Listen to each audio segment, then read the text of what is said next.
For the record before the court, number 1 on today's list, Commonwealth versus Ingolf Tuerk, 20 CR 138. Parties are present, the jury is not present. Morning. Good morning, Your Honor. Morning, Your Honor. Anything to discuss before the jurors come over? I don't believe so. So we did mark a stipulation this morning, and I was wondering if you would read that to the jurors. It's on the blood alcohol.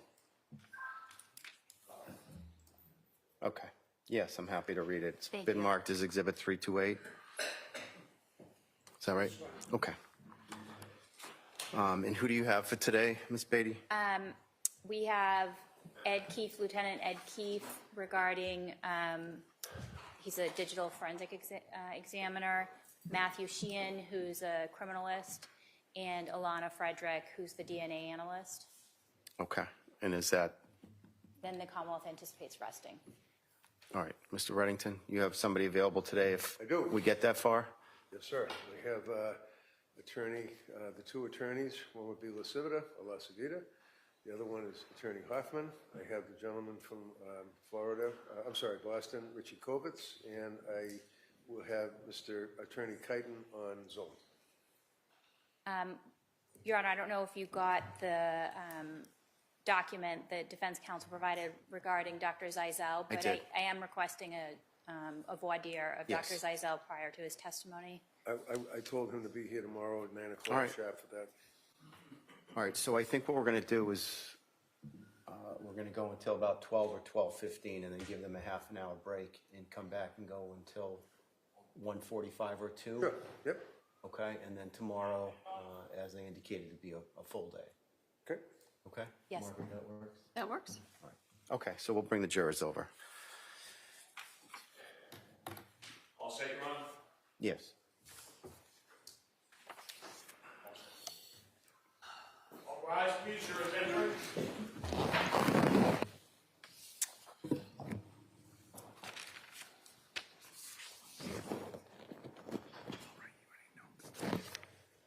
Yeah.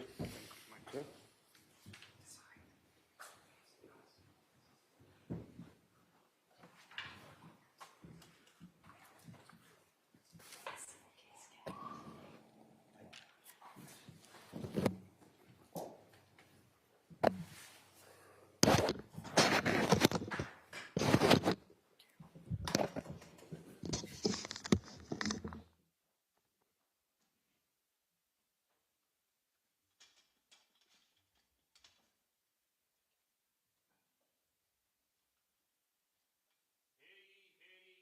All persons having anything to do before the Honorable Judge Halal, Justice of the Norfolk Superior Court, now sitting in Dedham, within and for the County of Norfolk, the transaction of criminal business. Draw near, give your attendance, and you shall be heard. God save the Commonwealth of Massachusetts and this honorable court. This court is now open. You may be seated. For the record before the court is Commonwealth versus Ingolf Tuerk, 20 CR 138. The parties are present. Our 16 jurors are present. The matter is on for trial. All right, good morning, jurors. Welcome back. I hope everybody had a nice long weekend. Were you all able to follow the instructions that I gave you at the end of the day Wednesday? Yes. Anybody who was not able, please raise your hand. All right, no hands are being raised. We're going to continue on. As I indicated, today is more of a half day. We will take a break about 12:15 or so for about a half an hour. Then we're going to come back and go until about 2 o'clock. Okay, tomorrow will be a full day. I will check in with the attorneys when you go onto your break to find out what the schedule looks like for tomorrow and then possibly Wednesday as well to give you as much of an update as I can. Okay? Thank you. All right, Ms. Beatty, do you want to call your next witness, Ms. McLaughlin? Thank you, Your Honor. The Commonwealth will call Edward Keefe to the stand. Okay.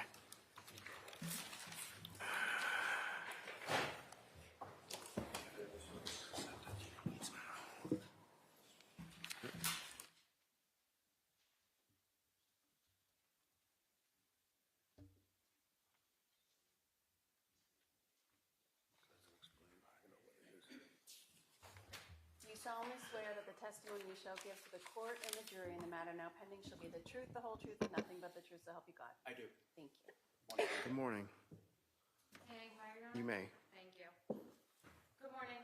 Good morning. Could you please spell your, could you please state your full name, spelling your last name for the record? It's Edward Keefe, Keefe. Where do you currently work? I'm employed with the Massachusetts State Police. What is your current rank with the Massachusetts State Police? I'm a lieutenant with the Massachusetts State Police. How long have you worked for the State Police? 19 years. Can you please describe your educational background for the jury? I have a bachelor's degree and an associate's degree in criminal justice. My bachelor's is from the University of Massachusetts in Lowell. My associate's degree is from Middlesex Community College in Bedford. And what is your current assignment? I know you said your rank is lieutenant, but where are you stationed right now? So currently I am assigned to headquarters at the Commonwealth Fusion Center. The Commonwealth Fusion Center is our intelligence gathering arm of the state police. I oversee our cybersecurity and critical infrastructure program for the Commonwealth of Massachusetts Department of State Police. How long have you been doing that? Approximately 3 years. Prior to that, where were you assigned? I was assigned to the Massachusetts State Police Cybercrime Unit from 2020 through 2022. And where were you stationed in that assignment? I was stationed at the Cybercrime Unit's location was in Milford. Prior to that, where were you assigned? I was assigned to the State Police Detective Unit at the Norfolk County District Attorney's Office. And that was from 2015 through 2020. What were your responsibilities in that assignment? My assignment at the Norfolk County District Attorney's Office was digital forensics examiner and investigations with involving digital media and white-collar crime. And were you the only person assigned as a digital forensic examiner at the Norfolk District Attorney's Office at that time? No. Who else was a digital forensic examiner there? Trooper Nicholas Garino, and so we had a civilian examiner, Samantha Vogt. Can you explain for us what a digital forensic examiner is? So a digital forensic examiner does examinations on all types of devices, storage media, such as computers, cell phones, tablets. We also do it on disk drives, external disk drives, DVR systems, which would be like camera systems. We have also branched into what we refer to as IoT or Internet of Things devices. Those would be your Amazon Alexas or a Ring camera. We deal with different types of data, such as social media, cloud, which is basically a computer in another location, but stores it, which you can access through a web browser. Did you have to obtain any certificates in order to become a digital forensic examiner? I have 2 certifications. One, I'm a certified computer forensic examiner, and that was awarded by the International Association of Computer Investigative Specialists. I'm also a certified mobile device examiner, which was also awarded by the International Association of Computer Investigative Specialists. Did you have to pass a practical and written exams in order to obtain those certificates? Yes. Do you have any other certifications that are relevant to your work as a digital forensic examiner? No, I do not. How many phones have you examined, do you believe? Through the course of my career, several thousand. I'm sorry, could you repeat that? Through the course of my career, several thousand. Can you explain to us how you remove evidence from a mobile device when you receive it? We use a variety of tools to examine cell phones. The main tool that we use is Celebrate. Celebrate is a combination of hardware and software to extract data from phones. Celebrate was originally actually a commercial product, so the company was founded in 1999. So originally when you went to, let's say, the Verizon store, the AT&T store, and you bought a new phone, the salesman would offer to transfer your contacts, call logs, all your information from one phone to another. They actually use Celebrate to do that. Law enforcement agencies realized this type of technology early on and used to use it to clone phones, which basically they would buy a similar phone to one they wanted to examine. Celebrate then eventually updated their capabilities to be more of a forensic device, which we're doing a one-way extraction, which basically is we're just taking the one device and extracting it to storage media so we can examine it rather than copying it from one phone to another phone. And once you have performed a forensic extraction, what do you do at that point? So when we perform the extraction, we get a data file. Okay, so basically the data file in its raw form is basically a collection of ones and zeros. We use Celebrate software to interpret that data so it's information that is readable. So your text messages, your pictures, web history, All that information is originally stored as ones and zeros, but then using that software, we can compile it so that we can use it in a readable format to do an examination of the data collected. Do you conduct analysis in every phone that you perform a forensic extraction on? No, I do not. Why not? In Norfolk County District Attorney's Office, most of the troopers that are assigned there are trained in using Celebrite. A lot of times, we're also doing it, I am not privy to all aspects of the investigation. So for me to perform an analysis when I do not have all of the information to perform a thorough examination would not be beneficial to the investigation. I'd like to direct your attention to May 15th of 2020. Did you become involved in an investigation involving the disappearance of Kathleen McLean? Yes, I was. How? I was asked to report to the Dover Police Station to assist the troopers that were assigned there in the data extraction of 2 cell phones. And you stated that you went to the Dover Police Station? That is correct. Approximately what time? It was sometime in the evening after 6, between 6 and 8 o'clock.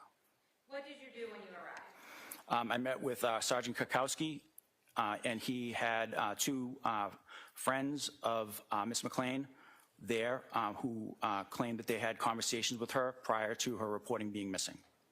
And you say 2 friends. Do you remember their names? Yes, the first one was Kurt Fanasteel, and the second was a Miss Pettigrew. And did you meet Vanessa Pettigrew at the police station? Yes, I did. Once you met with her, what did you do? She provided her device. I used Celebrite to perform an advanced logical extraction of her device. Once that extraction was complete, I did a keyword search for Mr. Tuerk, communications with Mr. Tuerk and Ms. McLean. Between those parties, I compiled it into a report and gave it to Sergeant Kukowski for review. So I'm just going to back you up a little bit. Prior to Ms. Pettigrew handing over her device, did she sign a consent form? Yes, And what was her device, if you remember? it's an Apple iPhone 11. And how was it identified as hers? It was through her International Mobile Equipment Identity Number, or IMEI. And what is an IMEI number? So an IMEI number is a unique 15-digit number. It's used by both manufacturers and cell phone providers to authenticate a device on a cell phone network.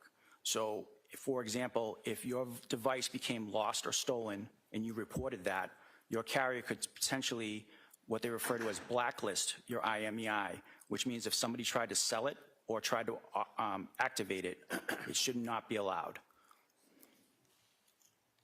Did you, after you conducted your analysis, did you also do a preliminary device report for Vanessa's phone? I did. And can you just explain what a preliminary device report is? So the preliminary device report is basically I'll call it the basic information. Think of it as if you have an iPhone and you have, like, in your settings tab, all of that basic information, such as the serial number, what carrier you're using, what type of device it is, when it was activated, what the phone number was, IMEI, other data that is associated with the use of that device is on it. It's usually about a 1-page report. Your Honor, may I approach? You may.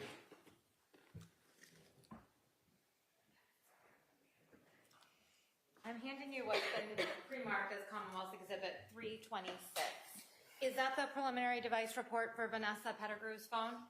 Yes, it is. Thank you. And you stated that you were able to forensically extract Vanessa's phone, is that right? I performed, yes, an extraction of the device, yes. And what were you able to extract from her phone? Contacts, call logs, pictures, videos, both text messages and what we refer to as MMS, which is multimedia messages. That's usually when you're sending a picture back and forth to somebody, some internet history and other system data files, which would help you create this preliminary device report. So essentially, she gave you permission to extract the entire contents of her phone. Yes. Were you able to recover deleted data? I believe I was able to recover some deleted data, yes. Can you talk to us a little bit about? Can you ask that again, please? Sure. Can you talk to us a little bit about deleted data on an extraction? So depending on what type of extraction you're performing on a device will tell you how much deleted data you could possibly get. So a basic logical extraction, you're most likely, which is basic data. You're not going to get almost any deleted data. With an advanced logical, it's a combination of both the logical data, but also a system backup, whether it be an Android or an iPhone. Your device actually contains a backup in case of system failure, so you can help restore. And in that backup are some of those databases, so that when you're, say you delete a message or a file, it actually just gets marked as deleted, but it's still there. And think of deleted data almost as you have a book and you have the table of contents, okay? And let's say you delete a chapter from the table of contents. Well, if you try to, if you ask the device or the machine to go to that chapter, it's saying it's not there. But the contents, the actual chapter is still there. It's just been marked as deleted. But the other factor when it comes to deleted data is when you're dealing with a mobile device, it's not like a disk drive that has spinning disks, or it's just a chip. And they use these terms such as wear leveling and garbage collection. And what it does is, and when data is marked as deleted, it gets moved to different parts of the chip. And the reason it does that is to prolong the life of your device, so that it's not keeping reading and writing to one particular location, which would burn out the chip. So sometimes when we can recover some deleted data that is, let's say, 2 years old, but a message, let's say, that was deleted yesterday is not recoverable, depending on how it was moved around the device.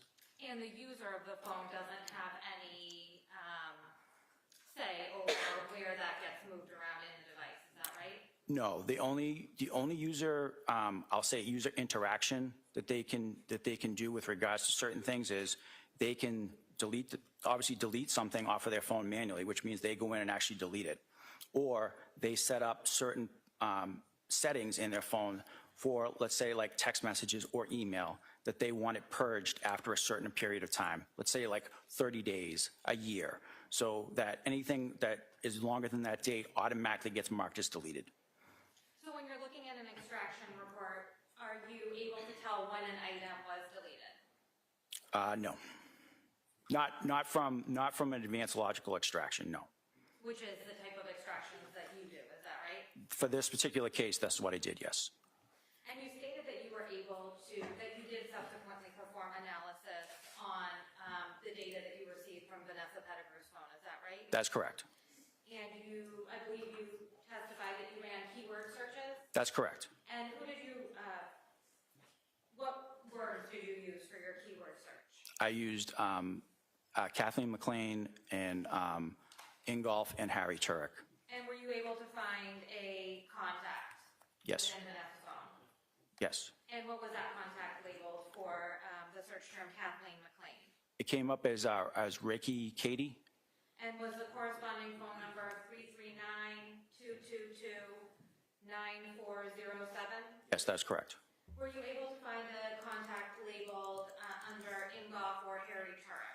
Yes. Were you also able to find the corresponding number to be 617-694-8962? That's correct. As part of your analysis, did you create any reports? Yes, I created an extraction report based on the contacts and communications between those two parties with Ms. Pettigrew. And what did you do with that information? It was transferred onto a DVD disc that was given to Sergeant Kukowski for further review as part of his investigation. You stated, and at the time that you extracted Vanessa Pettigrew's phone, was Katie still missing? Yes. You said that you met with the second individual at the Dover Police Department that evening. Who was that? It was Kurt Fanasteel. And what did you do when you met with Kurt? It was a similar process. He had given written consent to Sergeant Kukowski using Celebrate. I did an advanced logical extraction of his phone and did the same type of keyword searches and produced a Celebrate extraction report as a result of those keyword searches and burned it onto a DVD disc and gave it to Sergeant Kukowski for further review. And again, Mr. Fanasteel gave you permission to extract the entire contents of his phone, is that right? That is correct, yes. Did you also do a preliminary device report for Mr. Fannasteel's phone number? Yes, I did. May I approach, Your Honor? You may. I'm showing you what's been pre-marked as Commonwealth's Exhibit 325. Is that the preliminary device report for Kurt Fanasteel? Yes, it is.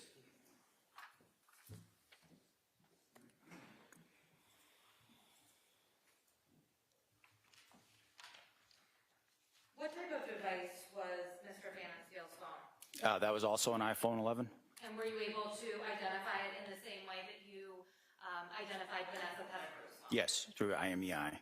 You stated that you, did you take the same steps that you took with Ms. Pettigrew's phone? Yes, I did. So were you able to get the same type of information off of Mr. Fanningsfield's phone? Yes. When you ran the key searches, were you able to find any contact information for Kathleen McLean? Yes, I believe it said Dover, Harry/Katie, something to that effect. And was that with the corresponding number 339-222-9407? Yes, that's correct.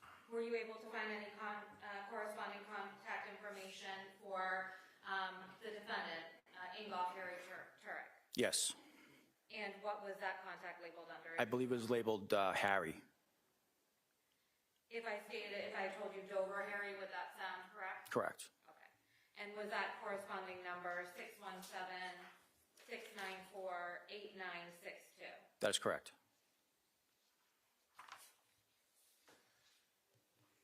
And as part of your analysis, did you create any reports with Mr. Fanningsfield's phone? Yes, I've created a similar report, which basically was any communications between those two parties with Mr. Fanningsfield, and that was compiled, put onto a DVD disc, and then given over to Sergeant Kukowski.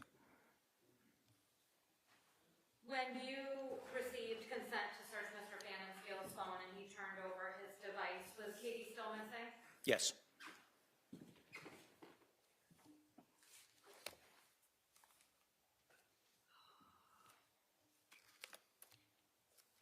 And during your interactions with this case, did you receive any other devices? Yes, I received a device that was believed to belong to Miss McLean after they had, it was like a day or two later, after they had found her. Prior to receiving a device that belonged to Katie McLean, did you also receive a device that belonged to the defendant? Yes. And with that, can you just explain to us what you did with that device? So I attempted to do an extraction of that device, but when I started to do the extraction, that device had a security feature. It's called mobile device management. Mobile device management is an enterprise service that a lot of companies use if you have like a company-issued cell phone. So basically, it allows their IT department or that designee to, like, in case you lose your phone or it gets stolen, they can remotely wipe it. They can remove it from, like, let's say, access to the corporate network or any other features that they set up on that system. What type of phone did you receive from the defendant? I believe it was an iPhone 11. And were you able to perform a full extraction on that phone? No, I was not. How much data were you able to recover? I believe I just got the basic system data or basic outline of like the preliminary device data. Were you able to do anything else with that device in order to try to do a full extraction? So at the time of the investigation, it was our understanding, I was by other investigators, that Mr. Tuerk was trying to obtain employment with a company in Germany. I believe it was called Avantar Medical.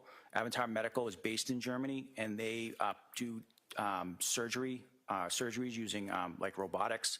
I did contact the company via telephone and ask them about the mobile device management that was installed on the device.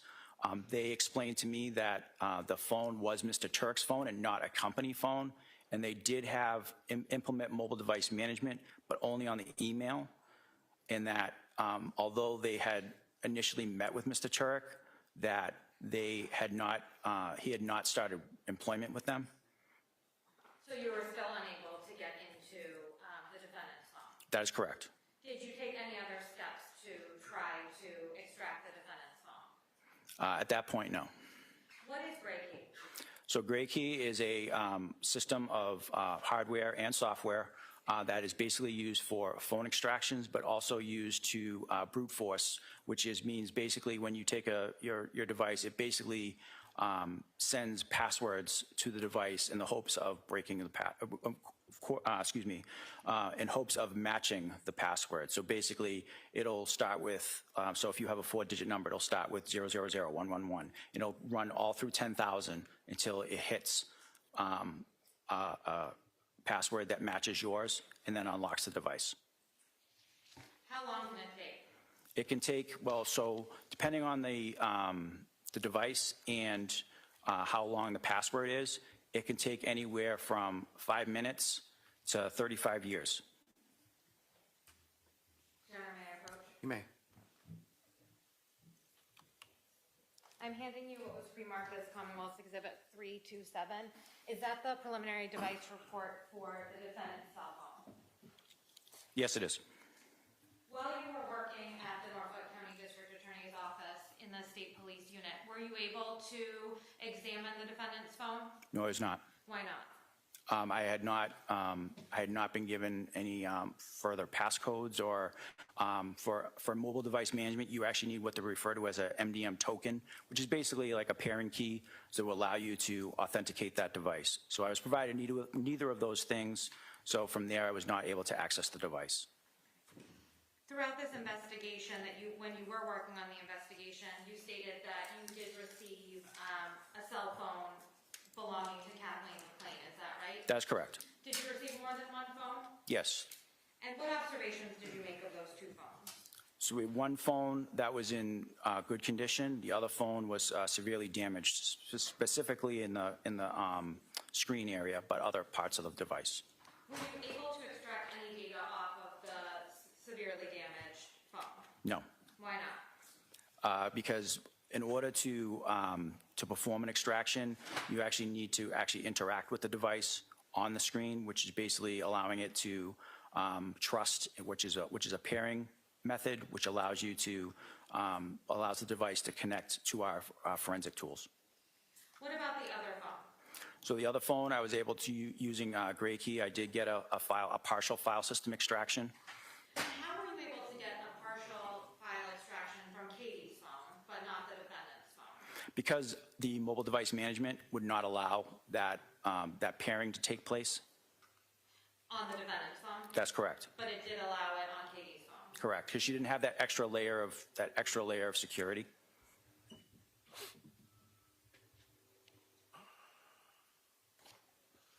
What type of phone was Katie's phone that you were able to get the extraction from? I believe it was an iPhone 11.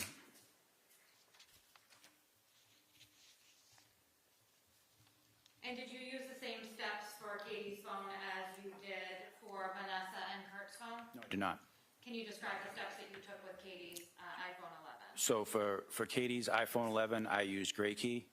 Because the device had been left on, Gray Key was able to use that pairing, that limited pairing, and get a file system extraction, not a full file system extraction, but a file system extraction.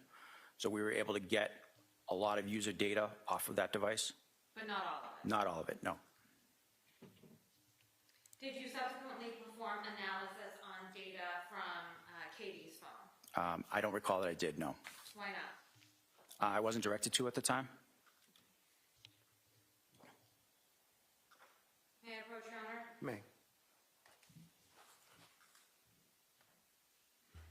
I'm showing you what was pre-marked as Commonwealth's Exhibit 324. Is that the preliminary device report for Katie's iPhone 11? Yes, it is.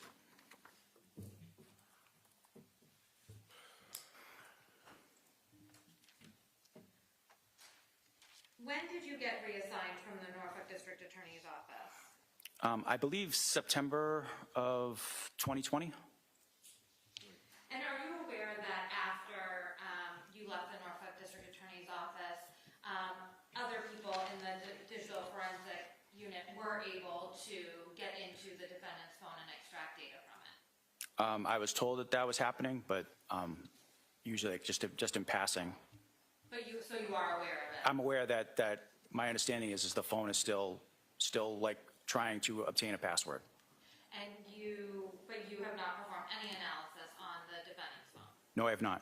Thank you. No further questions.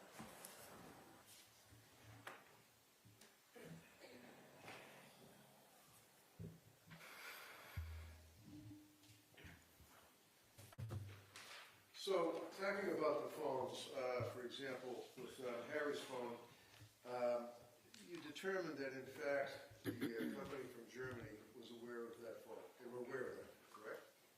They are aware of the phone, yes. And also you knew that he had been employed by St. Elizabeth's Hospital. I was not aware of that, no. You know about the company that's always in the trouble with St. Elizabeth's Hospital, Steward Healthcare. You know about them as far as owning these various devices, right?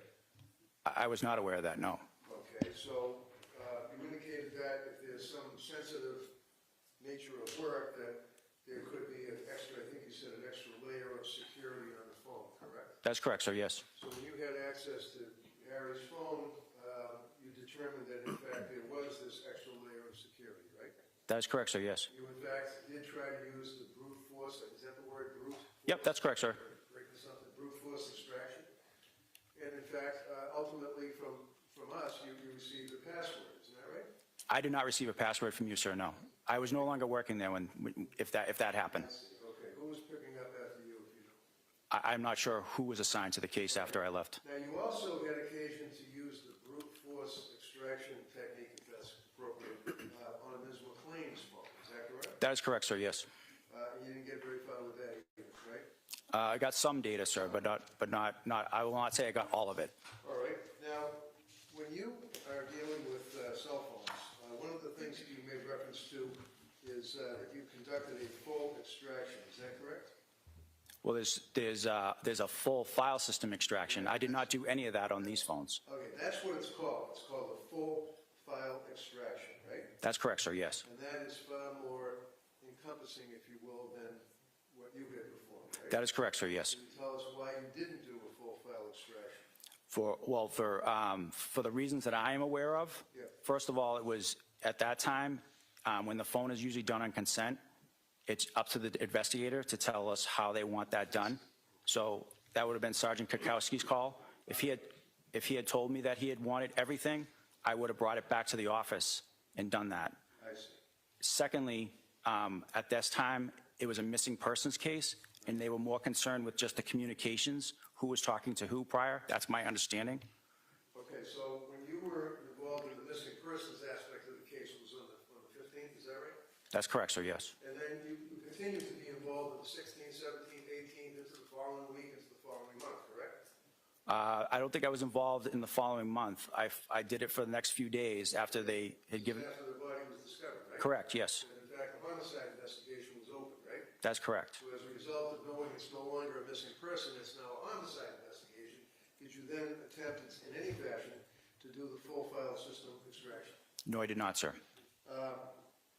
You indicated that one of the things that you were able to do is access Vanessa Pettigrew's phone, and as a result of that, you were able to get information regarding Harry Tuerk's telephone number and McLean's telephone number. Is that correct? Yes, sir, that's correct. And what you did was the advanced logical extraction? Yes, sir, that's correct. So when you performed the advanced logical extraction, that was when you were able to determine various phones that were connected, like when you make a phone call or you send a text, they're connected to another phone, correct? Yes, sir. You were able to see that Pettigrew was in fact in touch with Harry Tuerk, correct? Yes, Pettigrew was in touch with McLean, correct? yes. Was Pettigrew in touch with Kurt Vandersteel? I don't recall, sir.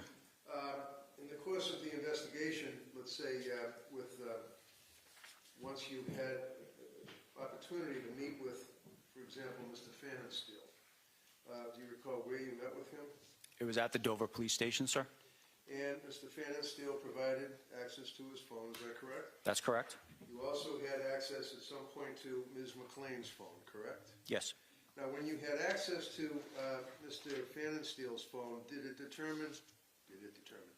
determine that in fact there had been a significant number of connections or contacts between the two of them, either by email or text or something? I remember there was definitely connections, but I don't know. I can't tell you exactly how many. All right. Do you have like any notes or anything written down that would refresh your memory? No.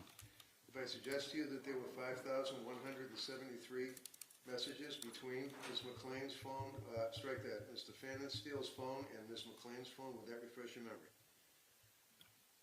If you're saying it is, then I have no idea how many connections there were, how many text messages there were, or calls or whatnot. Would you have the recollection, sir, that when you looked at Ms. McLean's phone, however, there were only 12 messages between her and Kurt Fannin Steele? Once again, sir, I don't know how many actual communications there were between both parties. Did you independently read the content of the phones when you extracted them? No, I did not. Did you, on McLean's phone, for example, did you have occasion to, I don't know if the word is download or obtain photographs off the phone? I believe so. Yes. And emails off the phone? I believe so. And various websites that were accessed on a number of occasions off the phone, correct? I'm sure I had internet history on there, sure. And you knew from the time frame that we're dealing with would be March, strike that, May 15th was the date that you initially got involved in the missing persons examination, right? Yes, And then it continued on into a homicide examination, correct? that is correct. You knew that Ms. McLean was married at the time to Harry Tuerk, correct? I knew they were married, yes. Yes. And did it come to your attention that there were communications between Ms. McLean and other men regarding... Objection. Let him finish the question. Just don't answer right away, sir. Go ahead. regarding exchanging photographs and things of that nature? Okay, overall, he can answer it. What are you aware of on these phones? As I said, What are you aware of on these phones? as I said in my report, sir, Overall, he can answer it. as I said in my He can answer it. As I said in my report, sir, I provided the data to the homicide investigators so that they could review it. My job at that point was not to review the data or to come up with any conclusions or connections. They asked me to download the device and look for communications between 3 people for each device, which I did.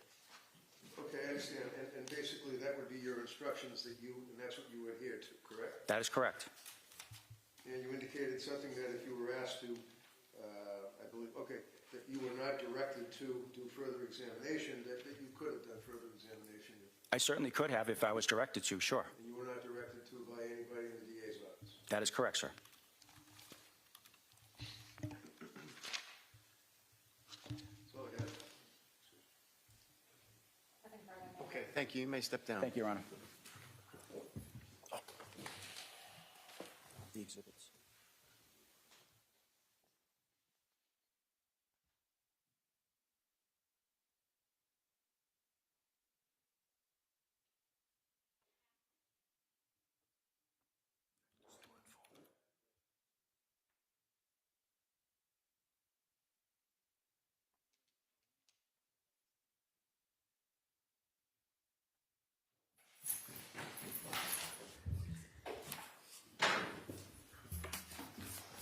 Do you solemnly swear that the testimony you shall give to the court and the jury in the matter now pending shall be the truth, the whole truth, and nothing but the truth, so help you God? Yes.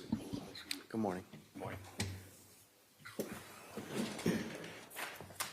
Good morning, sir. Could you please state your name and spell your last name for the record? Matthew Sheehan, S-H-E-E-H-A-N. How are you currently employed? I am a forensic scientist at the Massachusetts State Police Crime Lab. And how long have you been so employed? 12 years. Could you describe for the jurors your educational background? I have a bachelor's of science in forensic science with a concentration in chemistry from the University of New Haven. And have you had any particular specialized training in the field of forensics? Yes. Can you explain that, please?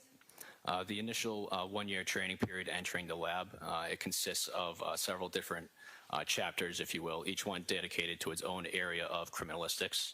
At the end of each chapter, a written exam, an oral exam, and a mock item of evidence is done by the analyst to demonstrate their ability to apply proper protocol.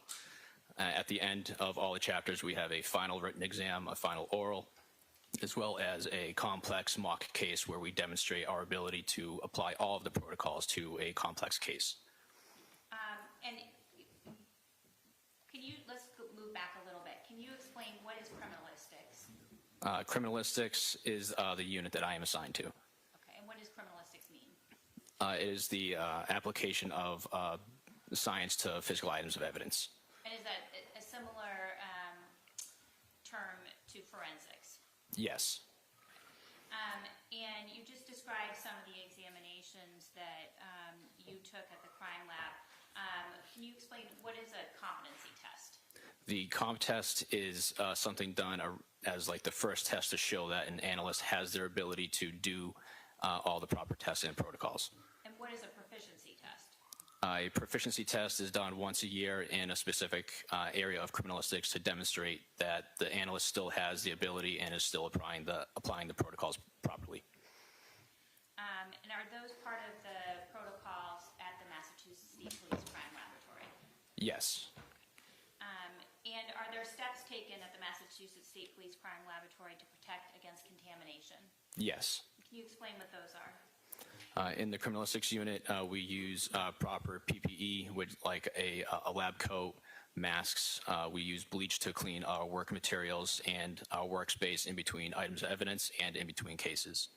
Is there a review process? Yes. What does that mean? Our review process for every case goes through a technical review as well as an administrative review.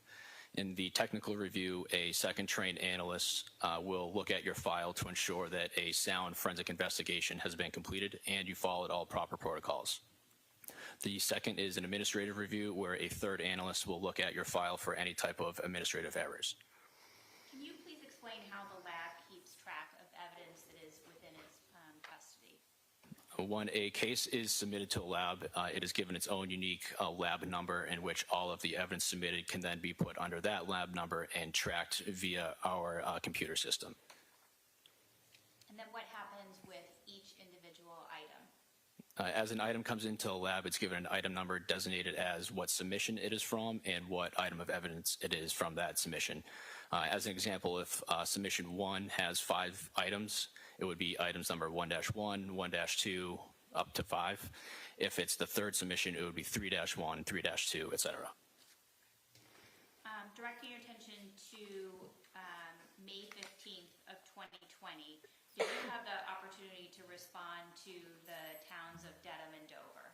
Yes. And why did you respond to an area that was outside of the lab?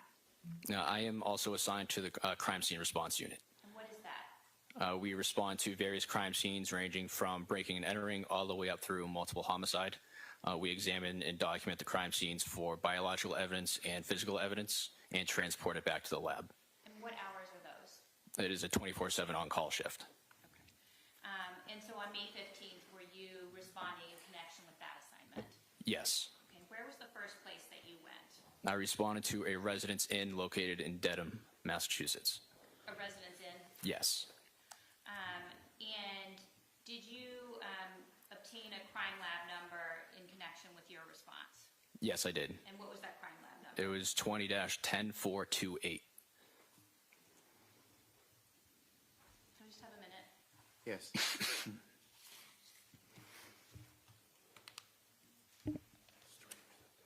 Excuse me, I misspoke. Okay. 10486? Yes. All right, thank you. And when you respond to an area, generally, what is the process that you follow? I will document the overall area using a sketch and then mark specific areas of specific areas I want to test for biological testing or physical evidence. Okay. May I approach, Your Honor? You may.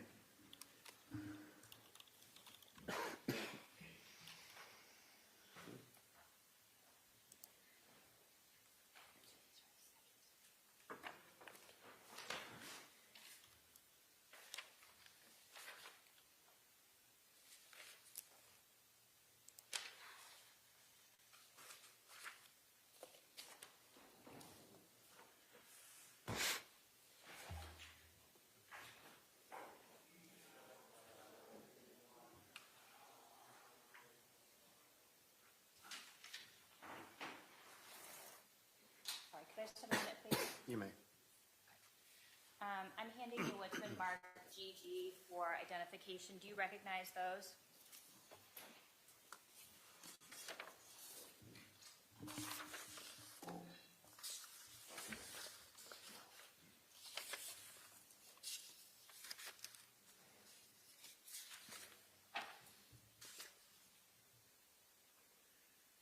Yes, I do. What are those? These are copies of my crime scene notes.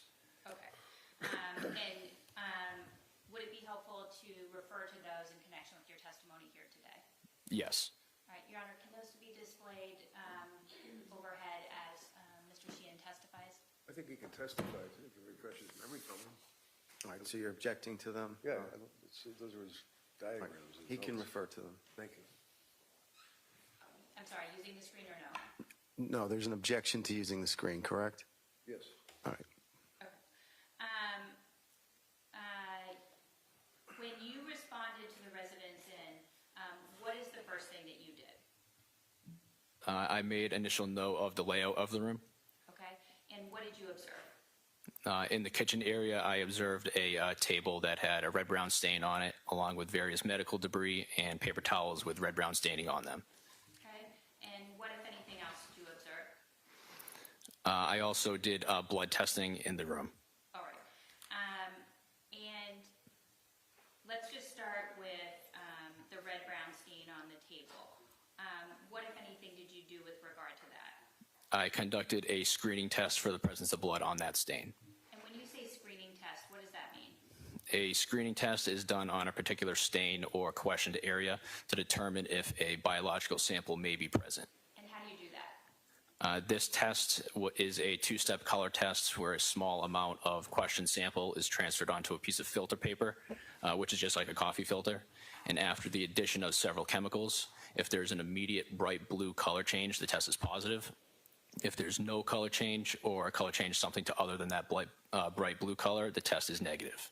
Okay. And what were the results of that? The screening test for the presence of blood was positive on that red-brown stain on the table. Okay. And with regard to the paper towels, what, if anything, did you do? I did not do testing on the paper towels. Okay. And with regard to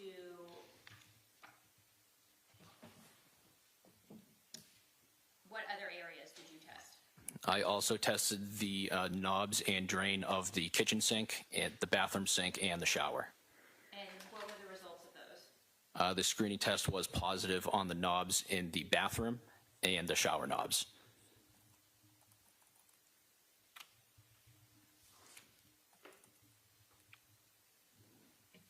And when you are present doing your testing, are there additional personnel from crime scene services who are documenting those items? Yes. Okay. And are they taking photographs? Yes. All right. Your Honor, at this time, I'd like to publish what's been previously marked as exhibit number 21. Yes. Can we have the lights off, please? All right, thank you. And what can be shown in this photograph? This is standing in the entranceway of room number 228. To the right is the kitchen area, and to the left is the living slash office area. Can we have exhibit 22, please? And what is in exhibit 22? This is showing the kitchen area and the table that I had referred to with the red-brown stain, looking at it from the entrance. Can we have exhibit 23, please? This is from standing in the living area looking into the bedroom area. And can we have exhibit 24, please? What's in exhibit 24? This is at the table and couch in the living area. Exhibit 25, please? This is from the back corner behind the bed looking in the opposite direction from the entrance. Exhibit 26, please? This is from the same spot looking into the bathroom. Exhibit 27, please? This appears to be one of the sides of the mattress looking at a nightstand. Exhibit 28, please? From that same position in front of the bathroom looking across the bed to the back wall. We have exhibit 29, please? This is in the entrance of the bathroom looking towards the shower. And can you see the sink that you did the swabbing on? Yes. Okay. Exhibit 30, please. This is in the bathroom, the picture of the toilet. Exhibit 31, please. This is from the entrance into the shower area looking back into the bedroom area. Exhibit 32, please. These are items that were on the bathroom counter. Exhibit 33, please. A close-up picture of the sink. Exhibit 34, please. This is one of the nightstands in the room. Exhibit 35, please. This appears to be the desk in the room. Exhibit 36, please. And this is from the table that was in the kitchen. Can we have exhibit 37, please? Another angle of the table in the kitchen. And can you see the paper towels with the red brown stains on that? Yes. Exhibit 37, please. Oh, this is 37, sorry. Can we have 38, please? This is a close-up of the paper towels with the red-brown staining on them. Can we have 39, please? This is one of the trash barrels. Exhibit number 40. This appears to be the kitchen counter. Exhibit number 41. The kitchen counter as well. Exhibit 42, please. It appears to be a closet. Exhibit 43, please. This is also a closet. Exhibit 44. Another storage area inside of the room. Exhibit 45, please. This appears to be one of the boxes inside of that storage area. Exhibit 46, please. The sink inside of the bathroom. Exhibit 47, please. This is the sink knobs that I had tested. And exhibit 48. Close-up of the sink knob. Exhibit 49, please. This is the shower knobs. And exhibit 50, please. Another angle inside of the shower. Exhibit 51, please. A close-up of the shower knob. Exhibit number 52, please. This is the shower. And exhibit number 53. An overview of the shower. All right, thank you. We can have the lights back on, please.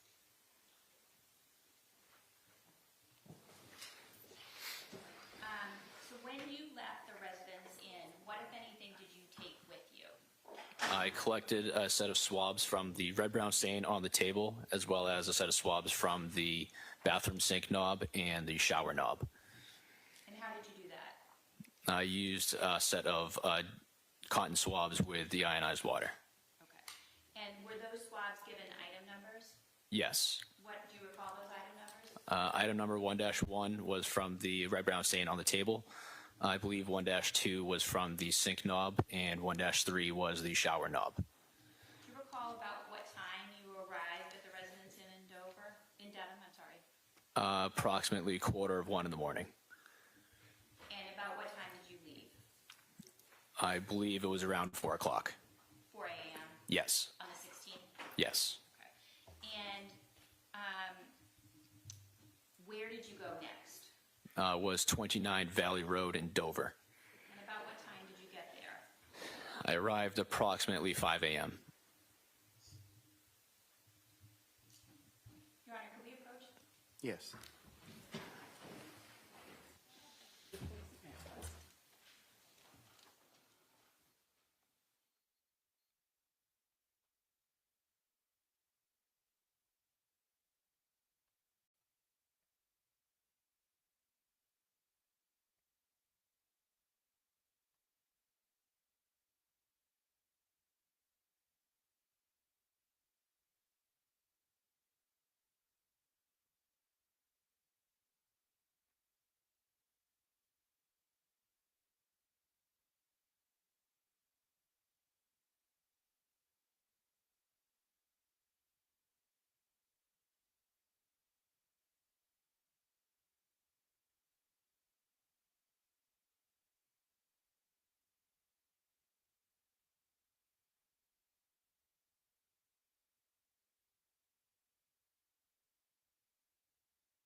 No. Okay. And, Your Honor, at this time, could we just have those 2 pages of GG displayed one at a time as Mr. Sheehan testified? Yes. Okay, could we have the first floor, please? Can you zoom in just a little bit? Great, thank you. Mr. Sheehan, do you recognize this? Yes, I do. And what do you recognize this to be?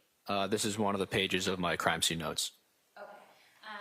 Do you have a laser pointer there? I don't know if we left it there from last week. I do not. Oh, great, thank you.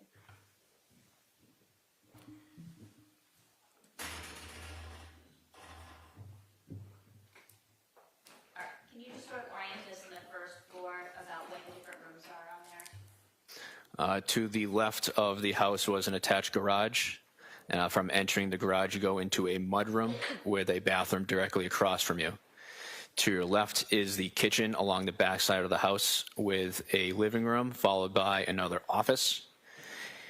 When going through the kitchen to the right, you go through a wet bar to the front of the house where a dining room was, followed by a foyer with a staircase to the second floor and a second living room.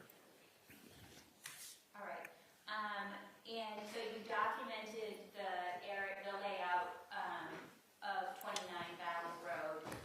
What else is contained in your notes? I also noted some sort of unknown black material that was on the floor that extended from the mudroom into the second floor. And how did you document that on this diagram? I used the asterisk symbol. Okay. And one of those asterisks is, I don't know if that's the correct plural, but one of those asterisks has a red circle around it. What does that indicate?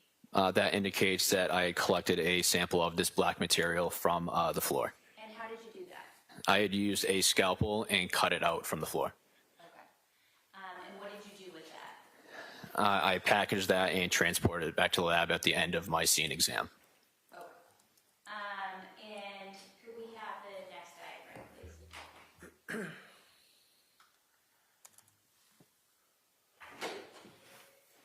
And what can be seen in this diagram, Mr. Sheehan? This is the second floor, coming up from the first floor foyer. To the right, you have 2 bedrooms and a bathroom. Directly across from you is a laundry room with another set of stairs leading to the 3rd floor. And to the left is the bedroom and the master bedroom at the end of the hall. All right. And there's one red circle on this diagram as well, is that correct? Yes. And what does that indicate? That is another area of the unknown black material that I collected. All right, I'm sorry, could I approach, please, Mr. Sheehan?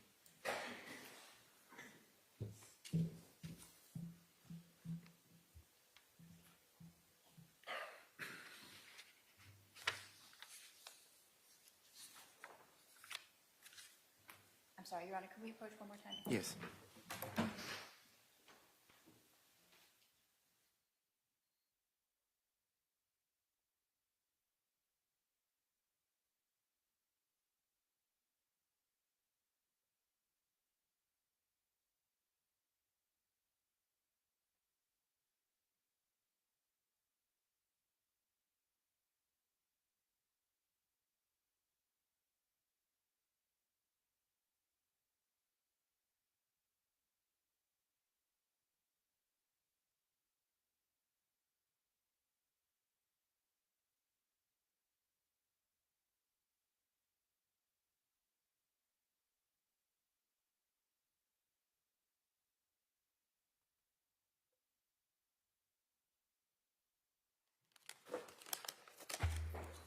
It's the last one.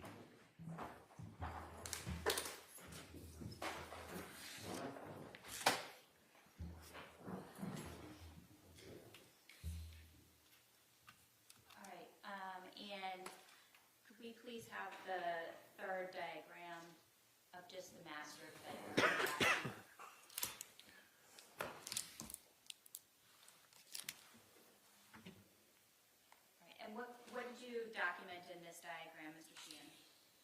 I noted a different areas of the unknown black material extending from the hallway to the bed area, as well as 2 red-brown stains on the mattress, as well as what appeared to be a broken drinking glass. Okay, and Ms. Gilman, I think, can you just zoom in the area of the bed? Great, thank you. There are some numbers on this diagram as well. What do those numbers correlate to? The number 5 refers to a set of what appeared to be broken glass that was on the floor, and number 3 designates the areas of red-brown staining on the bed. And do those numbers correlate with the placards that crime scene services placed? I believe so. Okay. And so, did you, you said that you documented some red-brown stains as well? Yes. And where were those located? These are the areas marked in red, number 1 and number 2. And what, if anything, did you do with regards to those? I did a screening test for the presence of blood, which is the same test that I had done in the hotel room. And what was the result? Both stains had tested positive, indicating the presence of blood. And so then, what, if anything, did you do? I took a sample from both of the stains. And how did you do that? I used a scalpel to cut it out of the bed. And the asterisk that has a circle, a red circle around it, what, if anything, did you do with regard to that? That was the 3rd area of this unknown black material that I had collected. You can take that down and have the lights back on, please.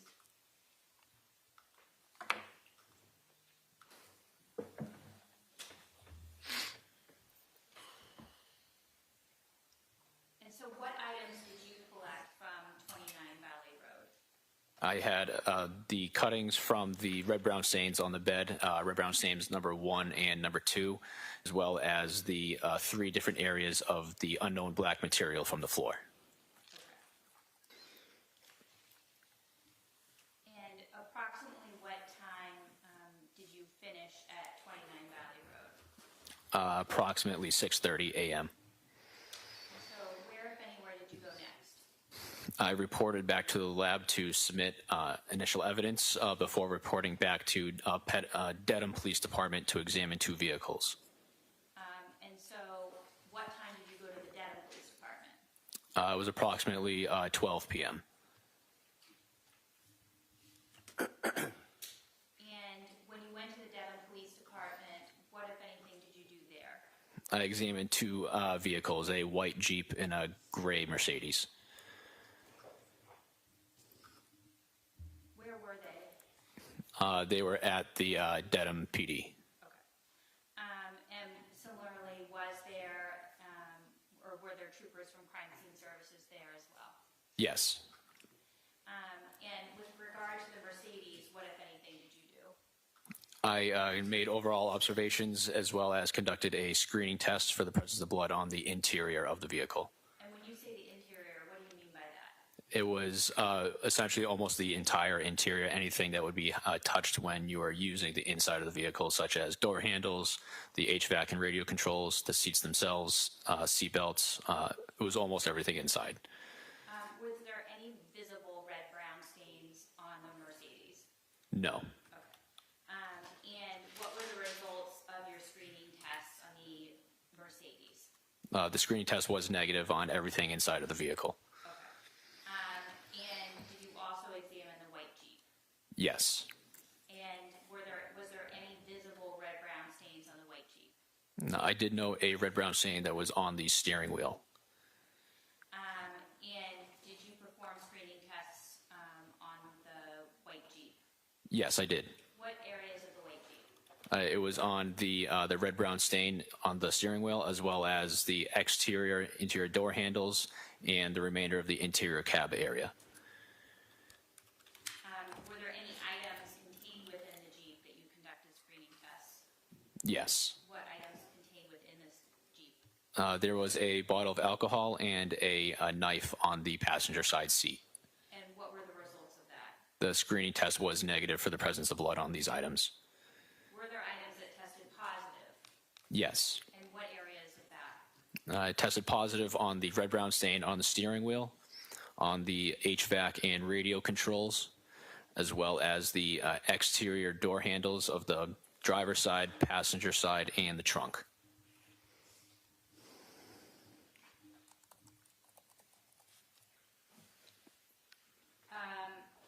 Your Honor, at this time, could we display what's been previously marked as exhibit number 89? Sorry. Exhibit number 89. Yes. And could we have the lights off? Thank you.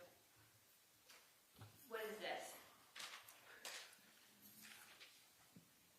This is the white Jeep that I examined. Could we have exhibit number 90, please? This the back passenger side of the Jeep. Exhibit number 91, please. Another angle of the back of the Jeep. Exhibit 92, please. This is the back driver's side of the Jeep. And exhibit number 93. The front driver's side of the Jeep. Exhibit number 94. This is the driver's side looking into the Jeep. Exhibit number 95, please. Another angle looking into the Jeep. Exhibit number 96, please. A close-up of the steering wheel. Exhibit number 97. This is the center console and gear shift area. Exhibit number 98. This is the radio and HVAC system. And exhibit number 99, please. This is the trunk. Exhibit 100, please. A close-up of the trunk area. Exhibit 101. This is the interior passenger side door. Exhibit 102, please. The interior passenger side. Exhibit 103, please. A close-up of the passenger side seat. And exhibit 104, please. A different angle of the passenger side area. Exhibit 105, please. Close-up of the alcohol bottle and knife that were on the seat. 106, please. After moving the alcohol bottle, this is where the knife was found. Exhibit 107. A close-up of the knife. Exhibit 108. The HVAC and radio controls. Exhibit 109. This is the Mercedes that I examined. Exhibit 110, please. The backside of the Mercedes. Exhibit 111. The back driver side of the Mercedes. Exhibit 112. So this is the front driver area of the Mercedes. Exhibit 113. The rear passenger area. And exhibit 114. The rear trunk area. Can we have exhibit 115? This is the interior looking at it from the passenger side. And 116, please. This appears to be the front passenger side. Regarding the Jeep, did you have the opportunity to observe the position of the seat? The driver's side seat, I should say. Yes, I did. And what was that? From what I recall, the seat was pushed all the way back. Can we have exhibit number 95 again?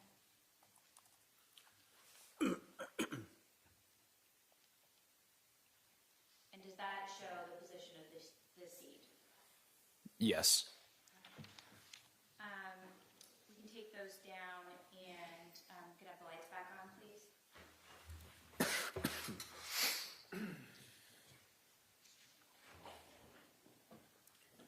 So what items did you take from the Dedham Police Station?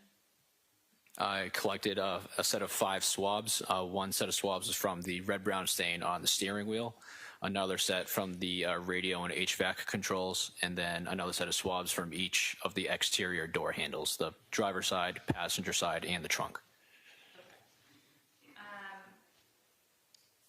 And then at a certain point in time, were you assigned to be the criminalist in connection with this case? Yes. And what does that mean? The criminalist works on the physical evidence that has been submitted to the lab by the Crime Scene Response Unit and various local agencies.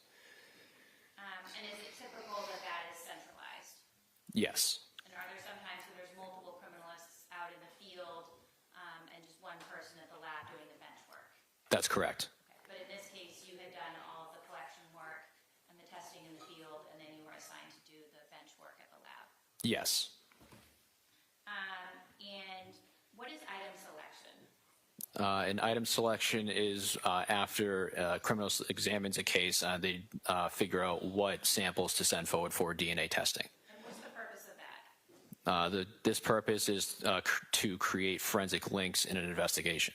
What do you mean by forensic links? Generally, in order to create a forensic link, you have to have some sort of connection between a victim, a suspect, the evidence, and the crime scene.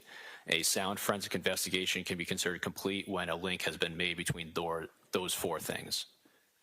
And what is the role of item selection in determining which items move forward for DNA? Multitude of different things. You have to consider case history as well as the forensic results that you got from testing. So in this case, what items did you do testing on it back at the lab? I did a confirmatory test for the presence of blood from the swab of red-brown stains that was on the table in the hotel room, as well as from the red-brown stain number 1 that was taken from the mattress at 29 Valley Road. And when you say confirmatory test, what does that mean? A confirmatory test is done on a specific area that has been screened positive for the presence of a biological material, and this test confirms the presence of that biological material. Is it a different test than the screening test? Yes. What kind of test is it? So this test works very similar to a pregnancy test, where a small amount of sample is put onto a solution and then into a test card. And after the period of 10 minutes, if the card shows 1 line, the test is negative, and if there's 2 lines, the test is positive. And why didn't you examine the other swabs? The particular amount of material that was on the swabs or material, in my opinion, was not enough to do further testing, so I only prepared those for further DNA testing in order to preserve the evidence. And so which items did you prepare for DNA testing? All of the swabs that I had collected from the different areas that I examined at the scenes. And when you say all of the swabs, does that include the scrapings from the floor? No, those are samples that would be sent to the trace unit if there was an item of evidence that was submitted for comparison to those items. So all of the swabs that were sent forward for DNA, was that because they potentially contained biological evidence? Yes. And so which, those swabs, those were taken from what areas? The swabs were from the red-brown stain on the table in the hotel room, as well as the swabs from the knobs in the bathroom sink and shower. The 5 swabs from the white Jeep, which was from the red-brown stain on the steering wheel, the HVAC and radio controls, and the exterior door handles. With regard to the cutting from the mattress, what, if anything, did you do with regard to that? I conducted the confirmatory test for the presence of blood on that item as well. And what were the results of that? It was positive, confirming the presence of blood, indicating human blood. All right, and I should have asked the confirmatory test that you did on the swab from the table, what was the result of that? Also confirmed positive for the presence of blood. So we learned from the cutting from red-brown stain number 1, after the confirmatory test, what, if anything, did you do?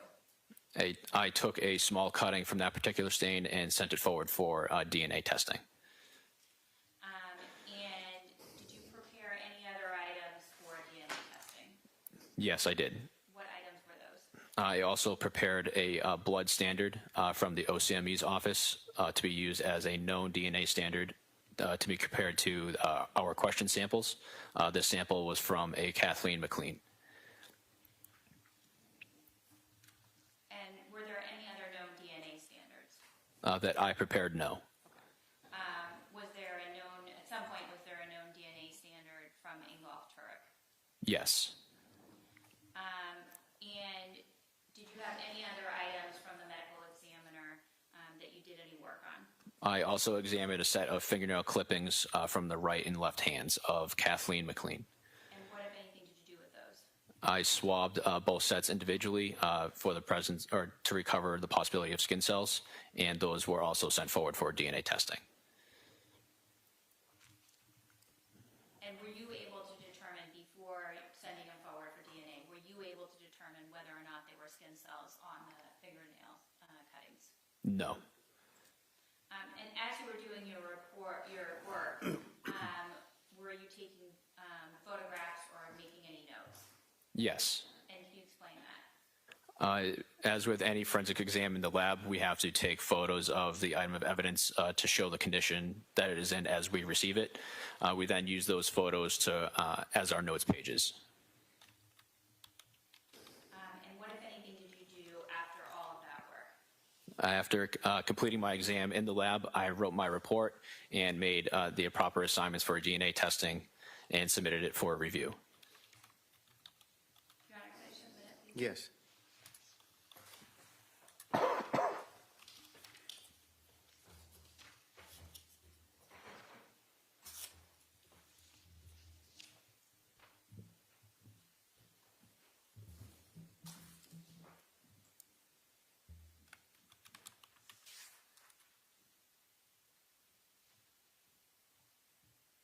I don't have any further questions at this time. Okay, thank you. Do you want me to start, or do you want to break at this point? or- No, you can start. Okay, good.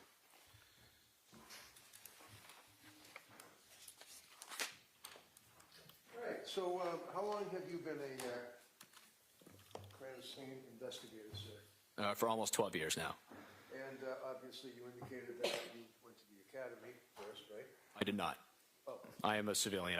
I did not go to the State Police Academy. your experience, though, is with the state police, right? Yes. And your experience would be in what is referred to as the crime lab, right? Yes. And you were also educated in college, and you told us about your background in that regard, correct? Correct.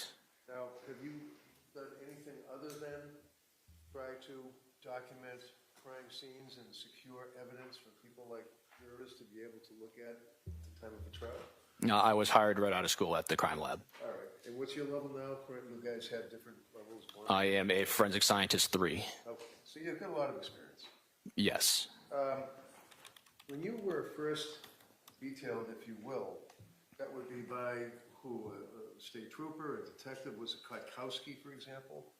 I believe he was the case officer Okay. for this case, and then I was just assigned to that particular day of crime scene response on call shift. All right. So when you were assigned for the response, you have to get up to speed, as it were. You got to find out what's going on, right?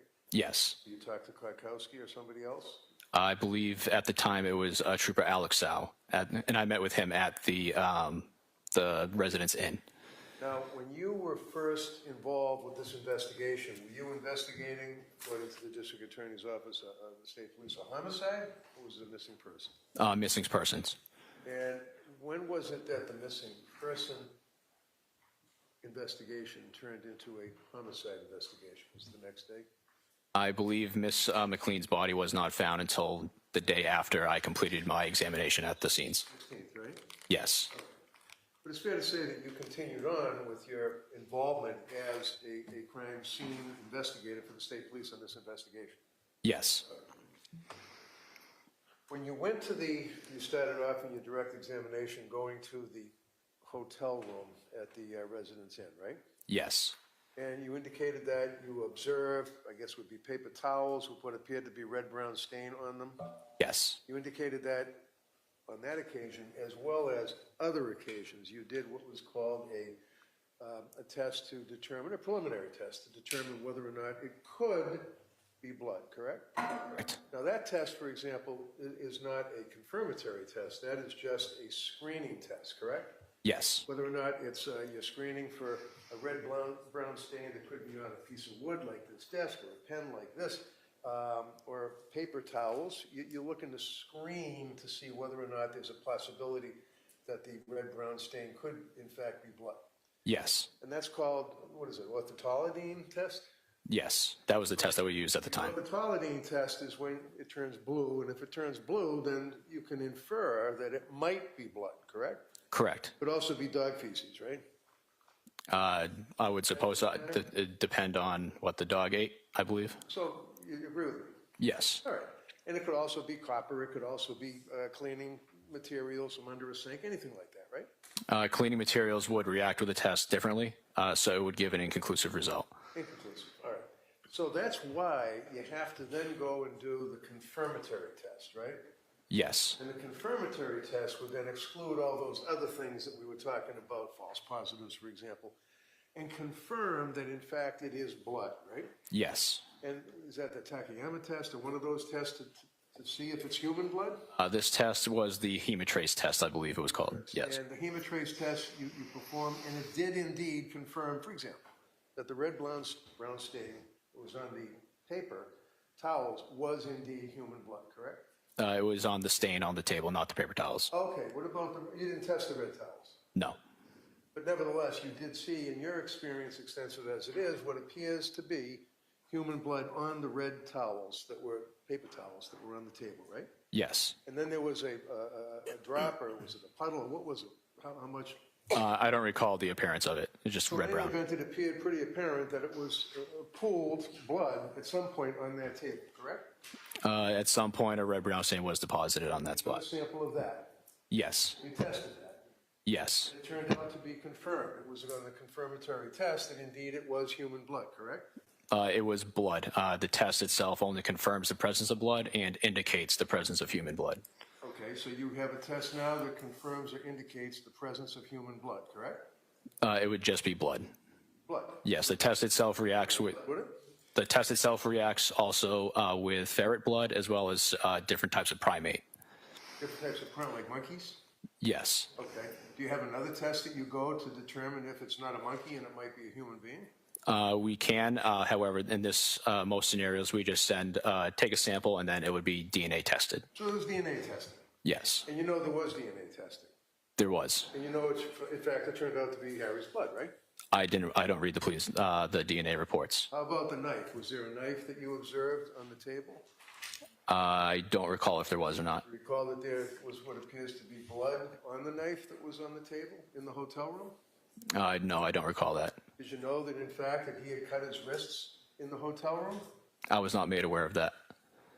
So is it your testimony in this jury that you did not see a knife with what appears to be red-brown stains in that hotel room? Yes, if I did, I would have tested and or directed someone else to collect it. Yes. Okay. You then continue to, as we went through with all of the photographs to show the room itself, the hotel room, the bed, the pillows, the bathroom, things of that nature, right? Yes. You did do swabs on the bathroom fixtures, turn the hot water on, things like that, right? Yes. Nothing in the bathroom. There was no red-brown stains or anything in the hotel bathroom at all, correct? Correct. Fair to say that you finished your examination of the bathroom and then moved on to the house in Dover. Yes. Now, for example, the items such as the paper with the red-brown stain, where are they now? Do we have those? I'm not aware if we have them or not. Okay, so where do you guys keep physical evidence on a murder case? It would be for all the stuff that is collected by the crime lab would be stored in our evidence storage areas. All right, do you do something like a trace, so like you have a letter or a number so you can follow and trace?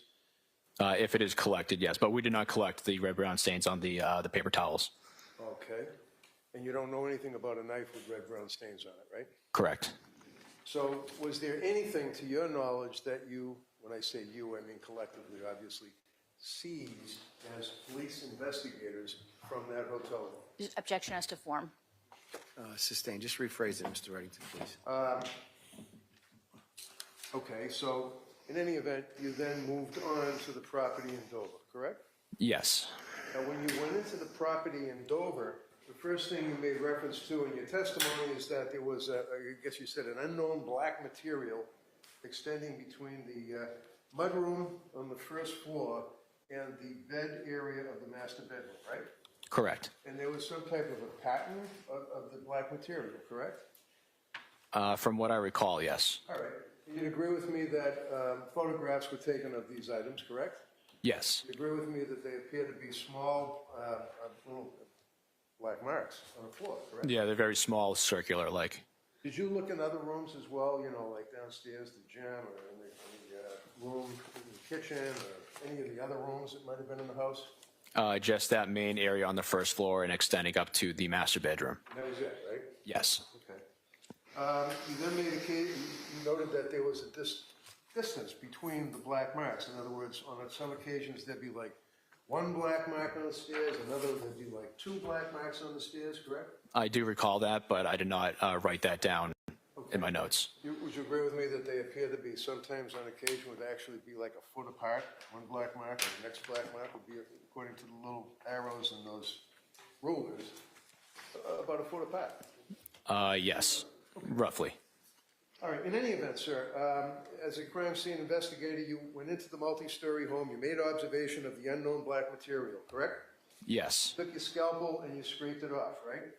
correct. You did not notice any smearing or streaking of the black marks at all, did you? From what I recall, no. You know that when Harry was arrested, ultimately that there was some personal property that he had, such as clothing that was in his hotel room, right?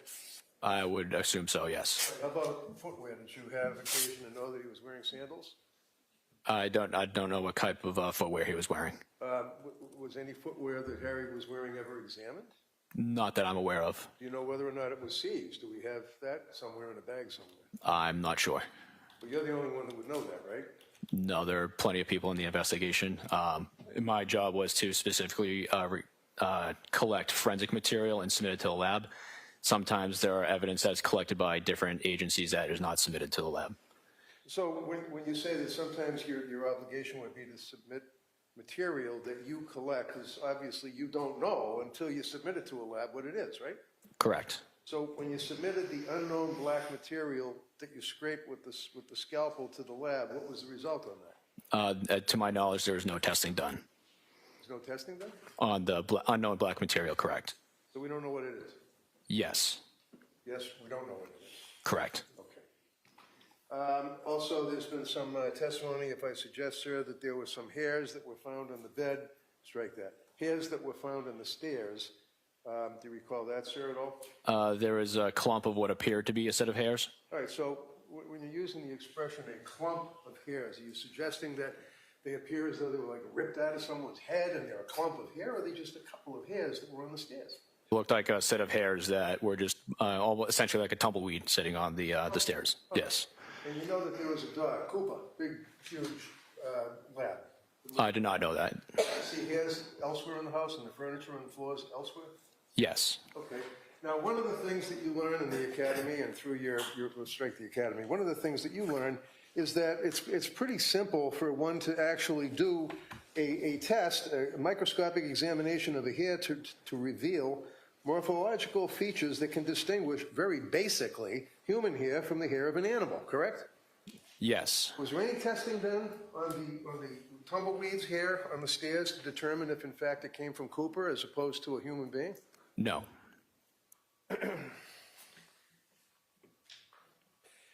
When you go up the stairs, you'd agree that they're kind of narrow and they're somewhat steep. Would you agree with that? Yes. When you go up the stairs, at the very top of the stairs, there's like a dog thing, one of those guides that's on the, if you remember. I don't recall if there was or not. Yeah. You recall that when you get to the top of the stairs, that you hook a left and you go straight ahead into the bedroom, master bedroom. Yes. Now, on that same floor, there were other smaller rooms, like kids' rooms. They had like music things on the wall and posters and stuff like that, right? Correct. And then you go into the master bedroom, and of course, you noted that the door frame was cracked from the police when they used it to enter into the room with a Halligan tool, correct? I don't recall if I noted it or not, but I do recall seeing it. Do you recall whether or not you did see it, that it was broken? I did see it, yes. All right. And then you go into the bedroom, and then straight on is the bed itself, correct? Yes. And then to the left of the bed, as you're looking at the bed, would be a piece of furniture, like not a nightstand, like a dressing thing, right? Yes. And then to the right of the bed would be the area where the bathroom is, correct? Correct. Now, on the bed itself, that's where very apparent, is almost a pattern of a round, like a seepage of what appears to be a red-brown stain on the bed, right? I don't know how the stain was made on the bed. You know what? I don't know how it was made. How it It was was the- made? I'm just asking what it looked like. I would estimate, from my recollection, approximately 4 inches wide. Okay. And was it a pattern, like, in other words, like a round deposit on the bed itself, if you recall? Round would be a good explanation of it. Okay. And you also noted that there was a lot of bedclothes that were on the side of the bed. Looking at, what is Exhibit 283, sir? I'm just going to approach you and ask if this is a fair, you can hold it up. Well, that's what that is. Marked exhibit? Yes. Yes. 283. And just show the jurors, please, just, that would be the area of the, kind of push it a little more so people down here can see. There you go. That's the bed, right? Yes. Show us where the large stain on the bed that appeared to be the red-brown stain was located. There are 2 stains. One is somewhat visible here, and the other one was further up on the bed here When you say somewhat visible, that's because it's bigger, right? because of the angle. Okay. Now, you see there's bedclothes on the floor itself, correct? Yes. You know how those got there? I don't. Did you examine them? From what I recall, yes. Okay, was there anything of interest, any red-brown stains there? If there was, I would have noted it. You would have noted it? Yeah. Okay, but you didn't note it? No. Okay. Now, you also indicated that there was some glass about the end of the bed itself, right? Yes. Now, looking at that exhibit, sir, would you agree that that shows the end of the bed? And also, you can see from that distance, there's shattered glass that was on the floor by the headboard, by the end board of the bed, right? Yes. Now, what happened to that glass? Do we have that? We do not. Or I do not at the crime lab. At the crime lab. Okay. Do you know where it is? Did anyone sees it? I'm not sure if anybody else had sees it. I did not. Okay. You told the jurors that one of the things that you recall, sir, and I'm approaching you with, I don't think this has actually been marked as an exhibit, Your Honor, so I'm going to approach the gentleman. It's this one here, Judge. All right, you want it, are you intending to? Yeah, I am. Any objection, Ms. Beatty? No. Okay, so is that, Why don't we mark it? Exhibit 329. Oh, it is marked. oh, the yellows, I thought that was ID, I'm sorry, my bad. Okay, so hold that up for the jury, that'd be Exhibit 288? Yes? Yes. All right, and looking again, it kind of blends in with the woodwork, but you can see that's all the shattered glass there that we're talking about, correct? Correct. Now, you indicated in your testimony, you can put that down. You indicated in your testimony that there was also a glass that you noted, like a base, I guess is a good way to put it, a base of the glass, right? It was just, I believe I noted it was just what appeared to be a broken drinking glass. And where was that? It was on the dresser area. And you're careful to document these things, and you have your little charts and graphs and diagrams and everything. You make sure to refresh your memory that you're able to tell what physical evidence is at the scene that you're investigating, right? Yes. Now, you indicated that this broken drinking glass was on the dresser, right? Yes. Continue with Exhibit 284. Does that depict or show the broken drinking glass that was on the dresser? Yes. Now, do you know, sir, where that is? Did anyone put that like in a box or a bag or anything? I'm not aware if they did or not. And would you know if, in other words, how do you guys know whether or not you have evidence? I only know of the evidence that has been submitted to the lab. Okay, so that was not submitted to the lab. Correct. You don't know where it is. You don't know where it is. I don't. You put that in. Are you aware, sir, that there was another base of a glass that was found underneath another piece of furniture that was next to the bed itself? I was not. Did you look, or did you see? Because if you look at the furniture in the exhibits or in the photographs, you can actually see the base of the glass that was also shattered. I did note that there were areas of what appeared to be broken glass. I probably just assumed that that base was a part of just broken glass. Just assumed that the base, as you're sitting here today, do you remember that there was another base? No, I don't recall seeing one. You're making that up. Objection. Sustained, Well, rephrase you're it. just saying that you probably might have remembered or seen it, but you don't know, correct? Objection. Overruled. I said apparent broken glass, and that can mean a wide range of shapes and sizes. Yeah, But you, in your report, took pains to state a broken drinking glass was on the dresser and apparent pieces of glass were at the foot of the bed in the master bedroom. Yes, That's what you said in your report. correct. You said nothing about other glass scattered around the bedroom anywhere, right? I did not. Okay. And you said nothing about another base of a glass being underneath a piece of furniture next to the bed, correct? Correct.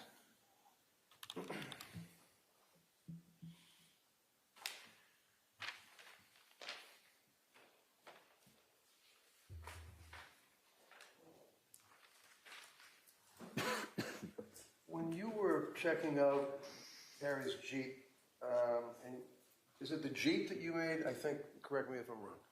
There was some red-brown stains on the steering wheel, Correct. and also, I guess, on the air conditioning or something, or knobs? There was only a visible red-brown stain on the steering wheel. All right. And that was swabbed, right? Yes, And that was sent in for testing, right? correct. And that was his blood, wasn't it? I don't recall if it wasn't. I don't. It was, you know, he was struck by the glass and he was bleeding from his head, right? I was not aware of that.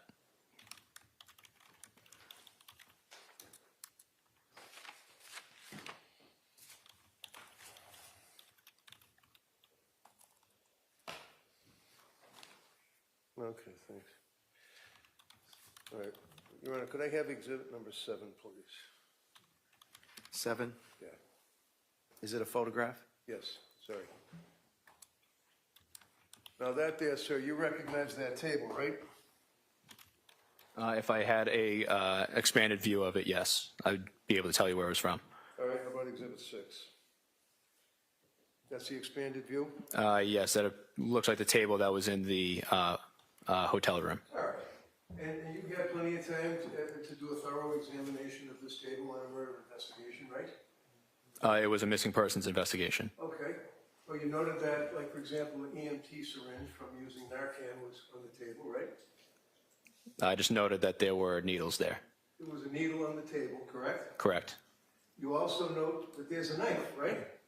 Correct. And the knife is right next to the paper towel, right? Correct. And the paper towel has the red-brown stains that you made much of in your testimony, correct?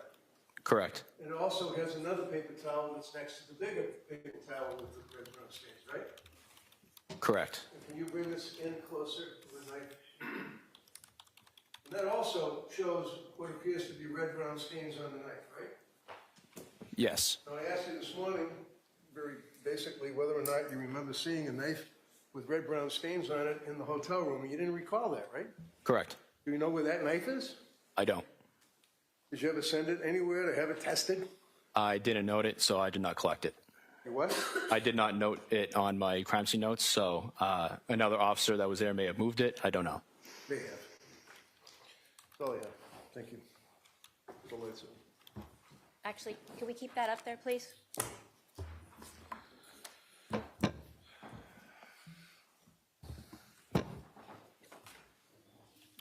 Mr. Sheehan, is it possible that there were other people in the hotel room before you arrived? Yes. Okay. Is it possible that there were other people that took photographs in addition to Trooper Sal? It is possible, yes. Is it possible that there are other law enforcement agencies that took photographs prior to you arriving? Yes. Possible that they took the items that were located in that picture? Yes. Could we please zoom in on that photograph? I'm sorry, what exhibit number is that? 6. Exhibit number 6. Okay. So.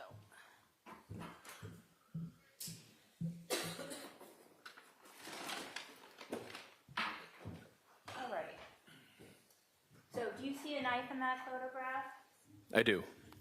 And then Ms. Gilman, can you move it down a little bit? I'm sorry, I wasn't clear. Up is more what I meant. Do you see a cell phone in that photograph? I do. All right. And did you note anything in your notes about either seeing a knife or a cell phone? I did not. Okay. And now, Ms. Gilman. Sorry, I just need the lights because I can't see.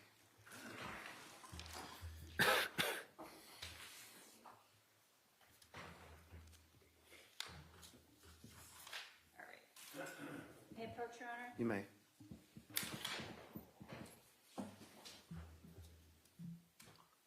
So I'm showing you exhibit number 7. And this has a series of numbers printed on image numbers. Can you read those, please? This is number 20200515, space 115853.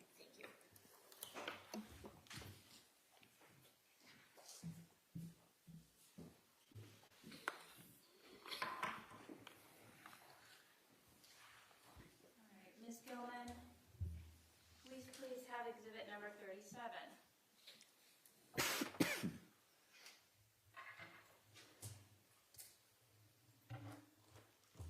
All right, and could you please zoom to the same area of exhibit number 37?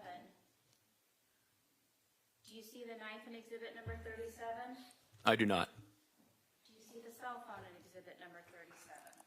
I do not.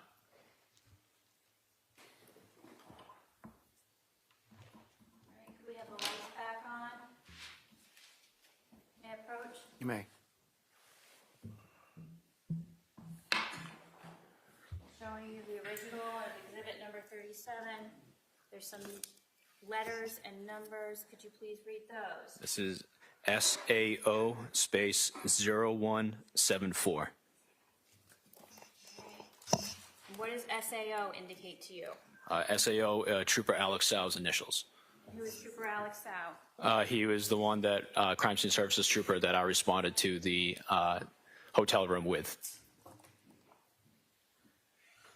And are there a number of different people who have the ability to collect evidence when they are at crime scenes? Yes.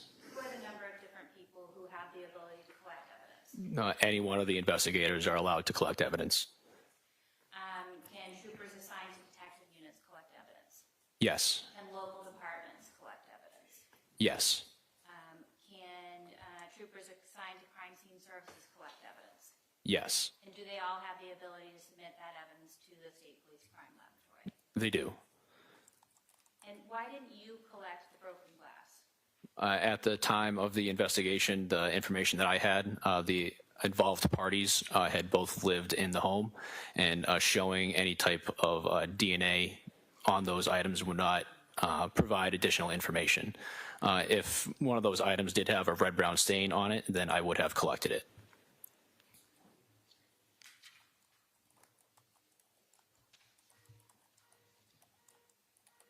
Just a minute, please. Yes.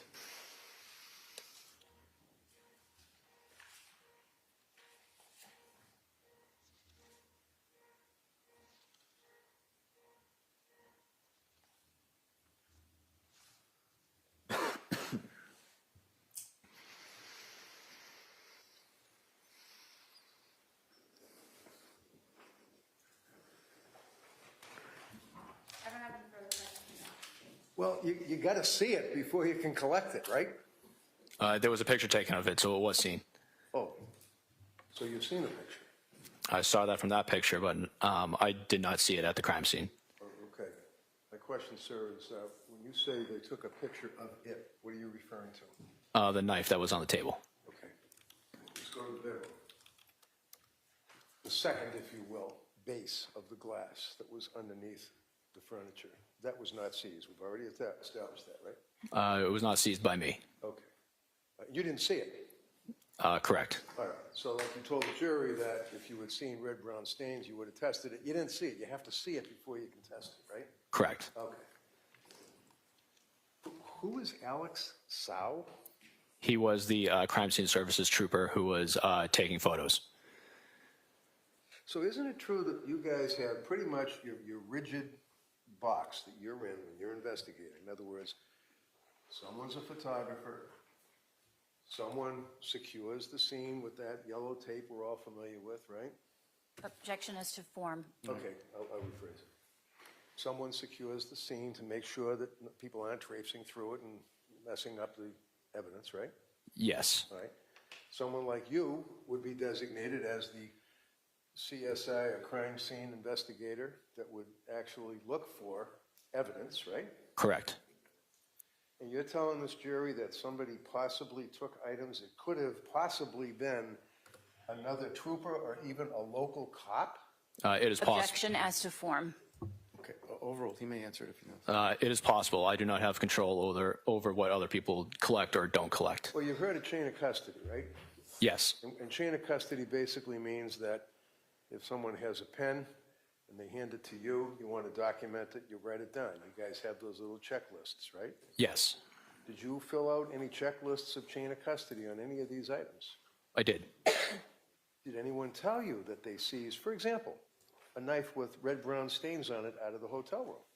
I was not made aware of a knife with red-brown stains on it. Isn't that something that would be important as a lead crime scene investigator, that you're telling the jury you send stuff to the crime lab to have it tested?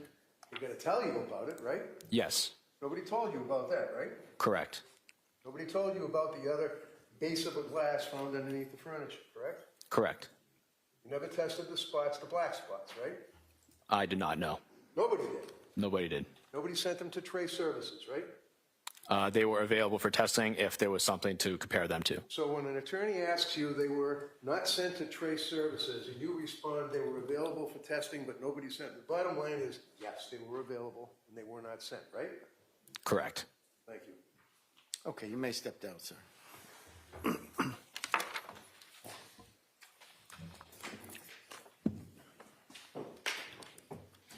Margaret. Yes.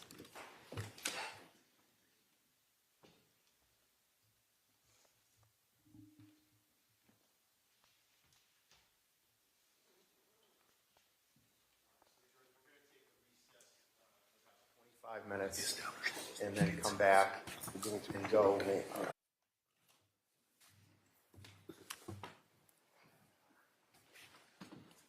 Honorable court's back in session. You may be seated.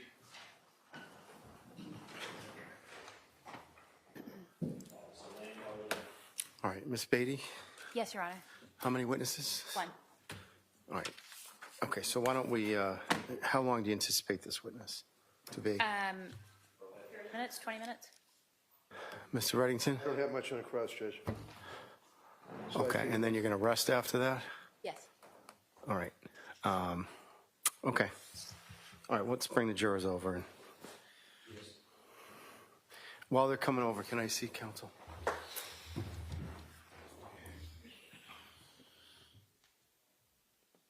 Katie, do you want to call your next witness? You ready? Oh, I'm sorry, Alana Frederick?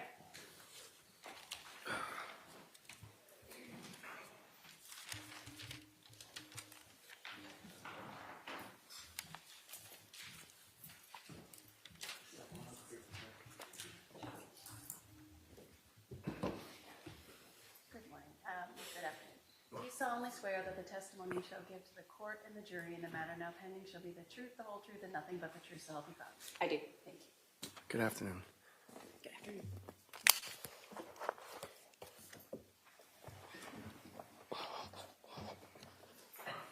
Could you please state your name and spell your first and last name for the record? My first name is Alana, Alanna, and my last name is Frederick, Frederick. How are you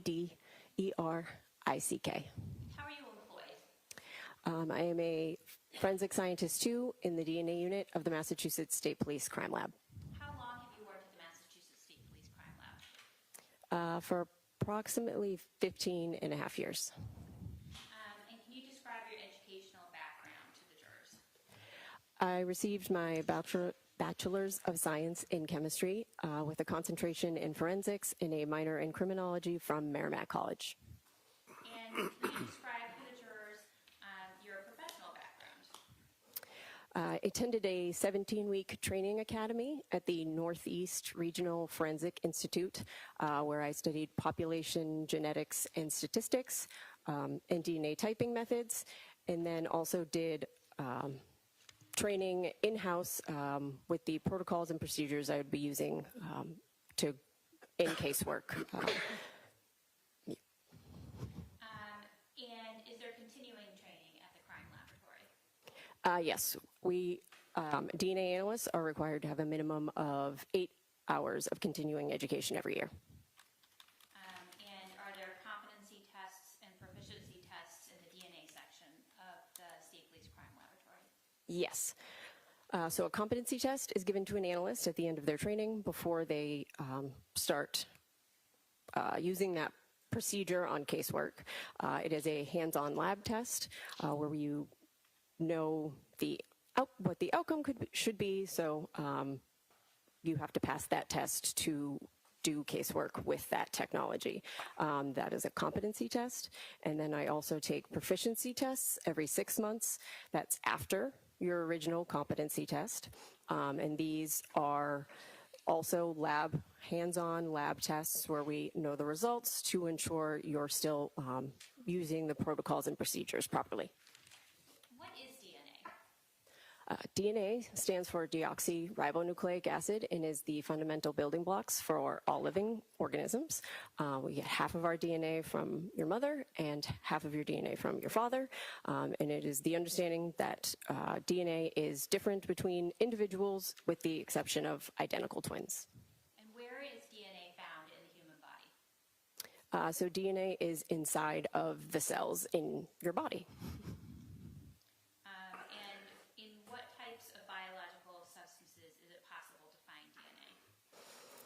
You can find DNA in skin cells or epithelial cells, blood, saliva, but that would also likely be from skin cells, semen, and other bodily fluids. And can the DNA of an individual person be analyzed? Yes. And how is that done? So generally speaking, when we analyze DNA at the lab, the lab uses a 4-step process. The first step is called extraction, where you start with a small sample in a small tube and use heat and chemicals to break open the cells that are on that sample because the DNA is inside of them. The second step is called quantitation, where we use an instrument to get an approximate value of how much human DNA and how much male-specific DNA is in a sample. The third step is called amplification, where we make millions of copies of the locations of the DNA that we are looking at. And the fourth step is called detection, where we use an instrument that separates each of the DNA fragments based on their size, and the different sizes is what makes up a DNA profile. And what type of DNA testing is conducted at the Massachusetts State Police Crime Laboratories? So we do 2 types of DNA testing. We do STR testing, which is human specific, so both male and female DNA profiles would be present. And then we also do what is called YSTR testing, and that is male specific. So that is actually only looking at the Y chromosome, and that is inherited patrilineally. So that means that you would expect a biological father and son and brother and grandfather to all have the same YSTR profile. And why would either STR or YSTR testing be conducted on a particular biological sample? It can depend on a variety of reasons. The most common is that in cases, especially in sexual assaults, there is often a female victim and a potentially male perpetrator, and body swabs will obviously have the DNA from the person's body that you have taken it from. So intimate swabs of a female victim you would expect to have a lot of female DNA present on those. So because the probative portion would be male specific in that instance, we can look at just the male portion of the DNA in that sample. And are there other scenarios in which YSTR testing is particularly useful? So generally speaking, it would be in any sample type where we have a lot of female DNA present and not a lot of male DNA, and we are trying to get the male portion of that profile. What are the possible uses in general of DNA testing? There are many. So you can use it forensically.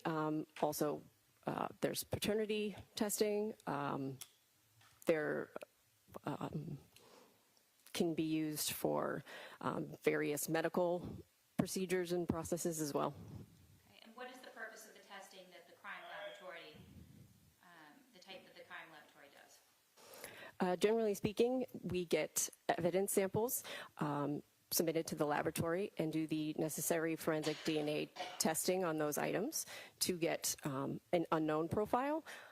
And then we compare those unknown evidence profiles from evidence to known standards in a case. So a known DNA standard would be a swab that's taken directly from an individual, so we know whose DNA profile that is. Is the crime lab accredited to do DNA testing? Yes. And by whom? We are accredited by ANAB, which stands for ANSI, National Accreditation Board.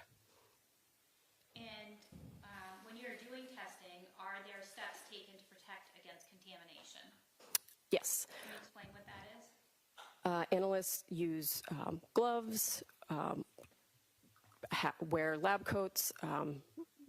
Currently, we also wear hairnets in the lab and face masks.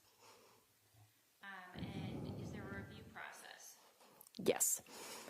So each case goes through a two-step review process. The first step is called technical review, where the file is reviewed for technical and scientific accuracy to ensure that we followed the protocols and procedures. And then there's also an administrative review, which is more looking for grammatical and spelling errors. And are controls utilized? Yes. What is their purpose? So we have two types of controls. We have a positive control, which is a known DNA profile that is processed alongside of our samples so that we can ensure that all of the chemicals and tests worked appropriately and we get the profile we expect at the end. And then there's also a negative control, and that has no DNA present, and that is to check for contamination of chemicals during the process. All right, directing your attention to lab number 20-10486. Did the lab perform DNA testing and analysis on items submitted by the Massachusetts State Police? Yes. And what was your role? So I described the four-step process. That's the lab process to develop a DNA profile. After that profile is developed, it is then also assigned to an interpreting analyst to read the data, interpret it according to our protocols and procedures, and then also write a report. And which items were tested? Your Honor, may I refer to my report? Any objection, Mr. Reddington? No, not at all. You may. Thank you. The first item was item 1-4.1, which was a sample of a cutting from a red-brown stain, number 1, on a bed from the master bedroom of 29 Valley Road. Can I just stop you for 1 minute? You said item -1-4.1. What does the .1 refer to? The point 1 is, items first, a whole item's item number would be 1-4. A small piece of that item, the piece that is getting DNA testing done on it, or a snippet as we called, it would be the .1 of that. Okay. Please continue. What additional items were tested? Also, item number 2-1, which were the swabs from the exterior driver door handle from a vehicle with mass registration 4LC133. Item 2-2, swabs from the exterior passenger door handle from that same vehicle. Item number 2-3, swabs from the exterior trunk door handle from that vehicle. Item 2-4, the swabs from the temperature and audio controls of that vehicle. Item 2-5, swabs from a red-brown stain of the steering wheel of that vehicle. Item number 11-2.1, which was a sample from the right-hand fingernails from Kathleen McLean. And item number 11-3.1, which was a sample from the left-hand fingernails from Kathleen McLean. And is it also fair to say that another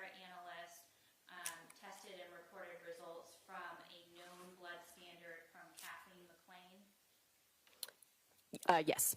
And what was that item number? That item number was 11-1.1.1. And also a known saliva sample from Ingolf Tuerk. What item number was that? That was item number 15-1.1. So item dash 11, I'm sorry, item 11-1.1.1 and 15.1.1, those are known standards. Is that what you were talking about earlier with known samples? Yes. And then the other items, 1-4.1, 2-1, 2-2, all the way to 2-5, and 11-2.1 and 11-3.1. What type of samples are those? Those are questioned items or evidence items.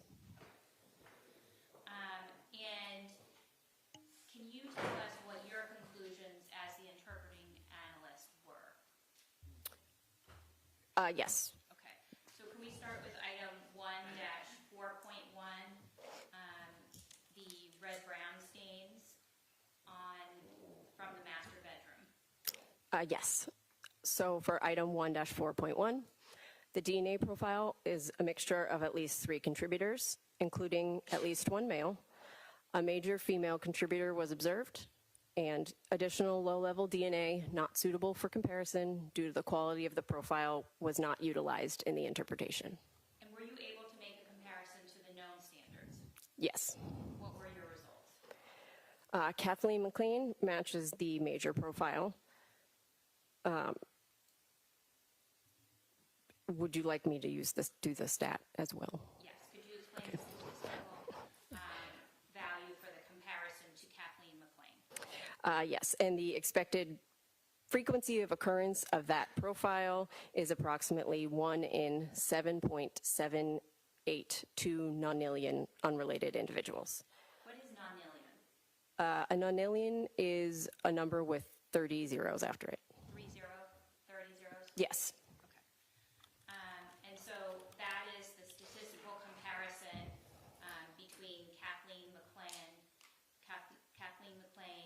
and the red-brown stains on 1-4.1, is that correct? Yes. And were you able to make a comparison to Ingolf Tuerk's known saliva standard? Yes. And what was that result? Ingolf Tuerk does not match the major profile. Okay. Regarding 2-1 and 2-2, the swabs from the exterior driver and passenger door handles, what were your conclusions? So those were 2 separate items, but they did have the same conclusion. Both of them were STR DNA profiles that were not suitable for comparison due to the quality of the profile. Okay. So does that mean that you were not able to do any sort of calculation or further work on them? Correct. Okay. Regarding 2-3, the swab from the exterior trunk door handle, what was your conclusion? So the STR DNA profile was a mixture including male DNA, and 2 contributors were assumed. And were you able to perform a statistical calculation for comparison? Yes. And what is that? So the DNA profile from this item is at least 1.3 septillion times more likely if the DNA originated from Ingolf Tuerk and an unknown individual than if it originated from 2 unknown individuals unrelated to Ingolf Tuerk. This provides support for an inclusion. And what is that, the number septillion, what is that? A septillion is a number with 24 zeros after it. Okay. And were you able to perform a comparison with Kathleen McLean? Yes. And what were your conclusions? Kathleen McLean was excluded from this DNA profile. Regarding 2-4, the swab from the HVAC radio controls, what was your conclusion? The STR DNA profile is a mixture, including male DNA, and 3 contributors were assumed. Were you able to make a comparison to the known standards? Yes. And were you able to calculate statistics? Yes. What are those? So the DNA profile from this item is at least 5.9 quintillion times more likely if the profile originated from Kathleen McLean and 2 unknown individuals than if it originated from 3 unknown individuals unrelated to Kathleen McLean. That provides support for an inclusion. And secondly, the DNA profile from this item is at least 1.1 billion times more likely if the DNA profile originated from Ingolf Tuerk and 2 unknown individuals than if it originated from 3 unknown individuals unrelated to Ingolf Tuerk. This provides support for an inclusion. Regarding 2-5, the swabs from the red-brown stain on the steering wheel, what was your conclusion? The STR profile is a mixture, including male DNA, and 2 contributors were assumed. And were you able to make a comparison to the known standards? Yes. And did you calculate statistics? Yes. And what are those? The DNA profile from this item is at least 21 nonillion times more likely if the DNA profile originated from Ingolf Tuerk and an unknown individual than if it originated from 2 unknown individuals unrelated to Ingolf Tuerk. This provides support for an inclusion. All right. And were you able to make any conclusions regarding Kathleen McLean? No conclusions can be made regarding Kathleen McLean as a contributor due to uninformative statistics. All right. Regarding 11-2.1, the sample from the right-hand fingernails of Kathleen McLean, what was your conclusion? This YSTR DNA profile is a mixture of at least 2 male contributors. A major male contributor was observed. The minor profile is not suitable for comparison due to the quality of the profile. And were you able to make a comparison to the known standards? Yes, for this one, we only compared to Ingolf Tuerk as it is for YSTRs. So the major DNA profile is at least 256 times more likely if the profile originated from Ingolf Tuerk or a patrilineal relative than if it originated from a randomly selected individual. 99.9% of the male population is excluded. I'm sorry, door close. Like, is 99% of the male population is Excluded. regarding 11-3.1, the sample from the left-hand fingernails of Kathleen McLean, what was your conclusion? A YSTR profile was obtained from that item. And were you able to make a comparison to the known standard? Yes. And were you able to calculate statistics? Yes. And what was that? So the DNA profile is at least 1,246 times more likely if it originated from Ingolf Tuerk or a patrilineal relative than if it originated from a randomly selected individual. 99.9% of the male population can be excluded from this profile. I don't have any further questions at this time, Your Honor. So when you say contributors, what does that mean? So contributors is referring to the number of individuals that could potentially make up a DNA profile. I see. And when you're talking about DNA, for example, I'm holding the pen, right? Yes. So if you in your lab were to test this pen, is what we call, I think, handler DNA or shed cell DNA, something like that would possibly be on this pen, it would be mine. Yes, that's just referring to perhaps how I it know, got there. It's But just an example. But Yes. And perhaps any other guy or woman that happened to handle the pen. yes. All right. So when you're examining for example, as counsel asked you about the right hand fingernail or left hand fingernail, what is it you're actually looking at? Is it you looking at a fingernail? Are you looking at a substance, or is it a swab, or what is it? So it can depend. In this Case, what did you do in this case? In this case, I was not in the lab.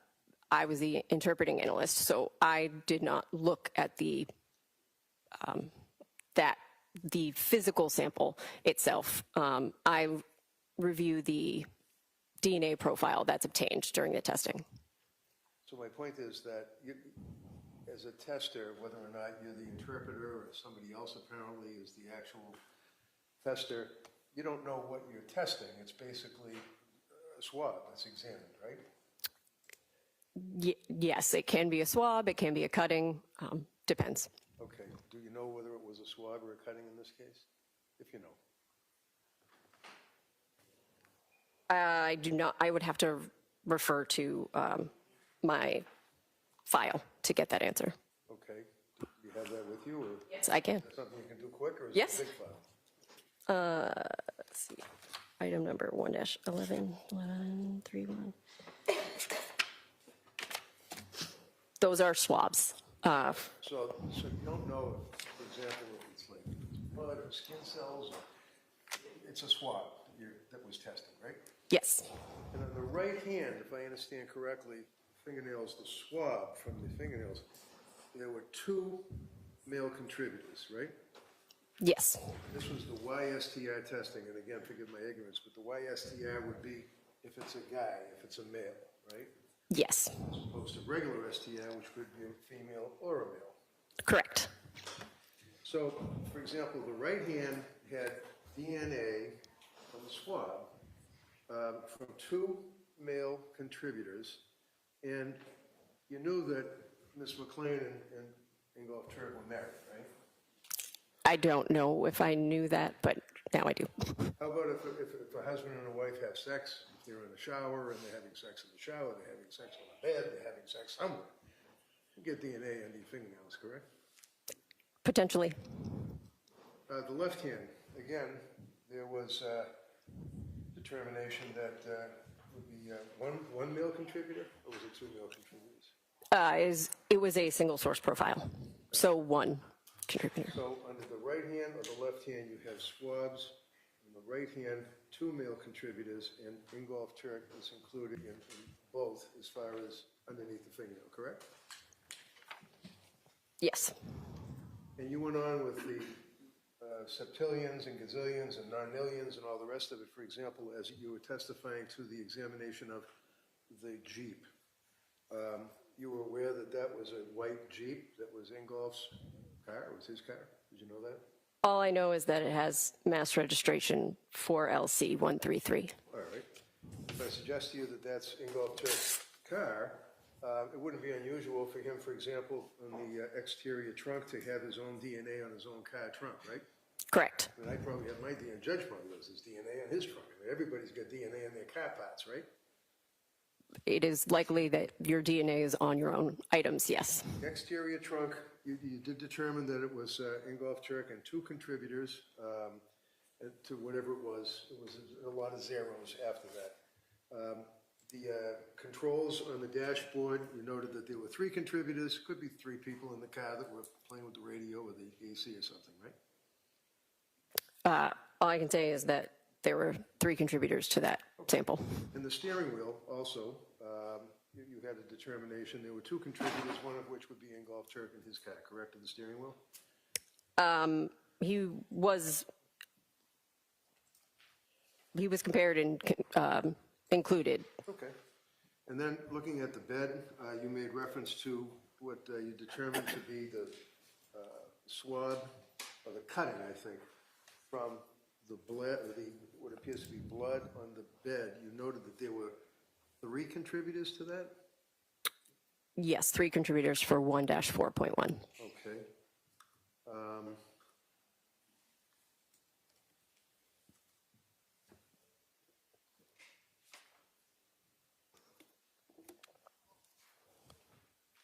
Go ahead.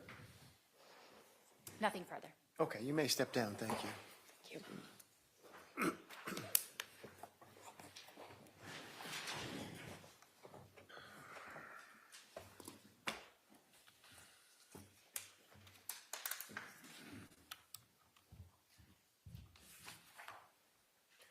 All right, Commonwealth? Your Honor, the Commonwealth rests at this time. Okay, Commonwealth has rested. Can we approach? Yes. Thank you. George, you can stand up for a minute if you want to.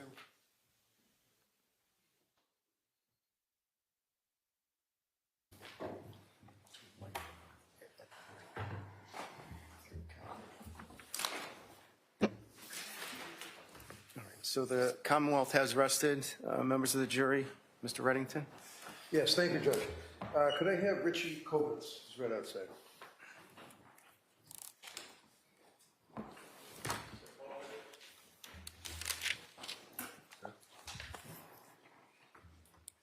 think so.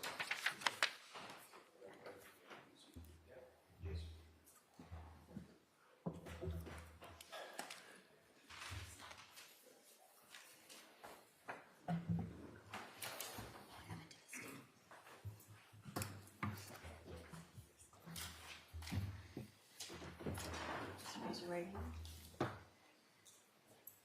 Solemnly swear that the testimony you shall give to the court and the jury in the matter now pending shall be the truth, the whole truth, and nothing but the truth, so help you God.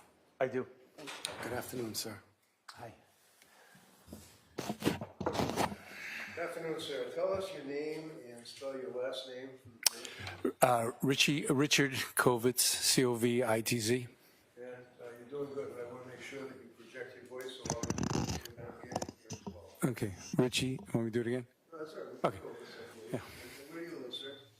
Right now I'm in Boca Raton. 11, And how long have you been in Boca Raton? about a year. Who do you live there with? Girlfriend, And what's her name? Carla Mello.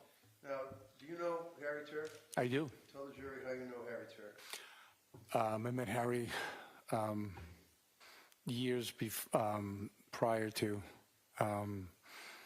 2020, probably like 2016, 15. Okay. Yeah. So if we time frame, for example, 2020 to the spring of 2020, when Ms. McLean's body was found and this investigation started, you have known her for what, about 5 years? Or so? Yeah. Now, do you remember from personal experience when we collectively were hit with the so-called pandemic? Yes. And as a result of the pandemic, did Harry, yes or no, hearsay, did he come to you and have a conversation with you? Could you repeat that? I'm sorry. As a result of the pandemic, did you have a conversation with Harry Tuerk, yes or no? Yes. All right. As a result of that conversation, did you have occasion to observe his state of mind about the pandemic and safety? Yes. All right, that answer will stand. That was a yes? Yes. All right, next question. And as a result of that conversation, what did you do? Did you let him do something? To move in, you mean to move in with me? Yeah. Oh, yeah, yeah. You weren't there, so you weren't. Oh, yeah, yeah, I sorry, That's all right. I was confused, yeah, a little bit. Where did you let him move in with you? In Boston, on Beacon Street, All right. Is that an apartment or condo. condominium? Yes. And is that where you and Carla reside? When, if you know, did you allow Harry to move into your condominium with you and Carla? You know, it was 5 years ago, so I would probably say about maybe January, or towards the end of January of 2020. Of 2020? Yeah, yes. So did he live with you in the month of February? Yes, he did. Did he live with you in the month of March? Yes, most of it. At some point, did he go somewhere? Did he Yes. Where did he go? He went to Germany. Do you know why he went to Germany? Yes. Why? He, I had a friend of mine that knew him that I put together, and he had some sort of robotic surgery of some sort that he was consulting for. And was he looking for a job? Yes. Did he go to Germany? Yes. For a period of time? Yes. And if you know, your best estimate, how long was he in Germany trying to have a job in robotic surgery? Probably 2 weeks. Right? And then after that, did he come back from Germany? He did. You know the reason that he came back from Germany? COVID hit. When he came back from Germany, did he reach out, not what he said to you, but did he reach out to you and have a conversation about where he could live?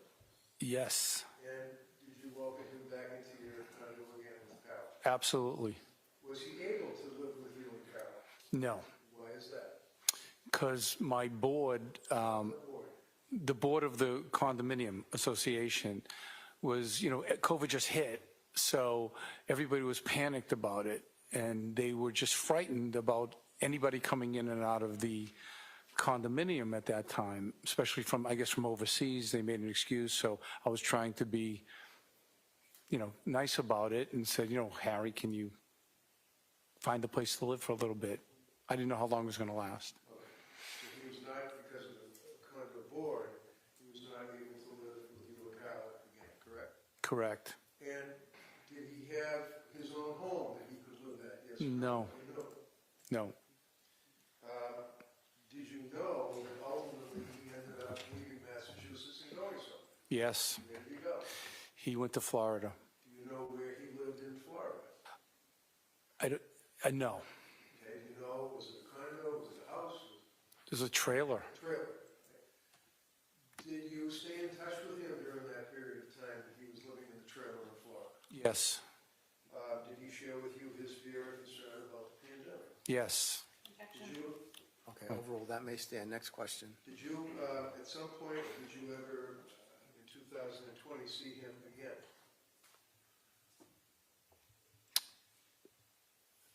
When, 2020, after he was down in Florida? No. For a period of time? No. You did not see him again? No, I did, no. All right, that's all I got. Thank you, sir. No questions, thank you. Okay, you may step down, sir. Thank you.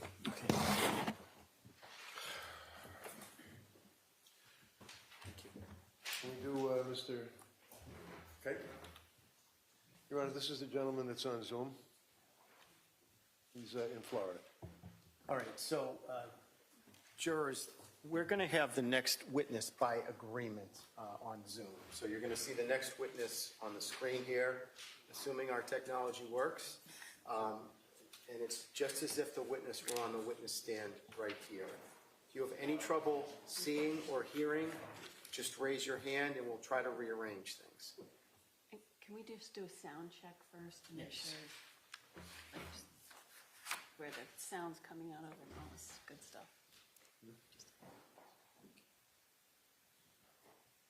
Did he leave the room, so to speak? He's not on the, I'm not in the Zoom. he was on the, he was in the waiting room. All right, then we'll hold off on Mr. Keighton, Attorney Keighton. I told you there was going to be this is good technology. We'll hold off on Attorney Keighton. I would call Attorney Hoffman, who's in the hallway. I'm sorry, Attorney Lasavita.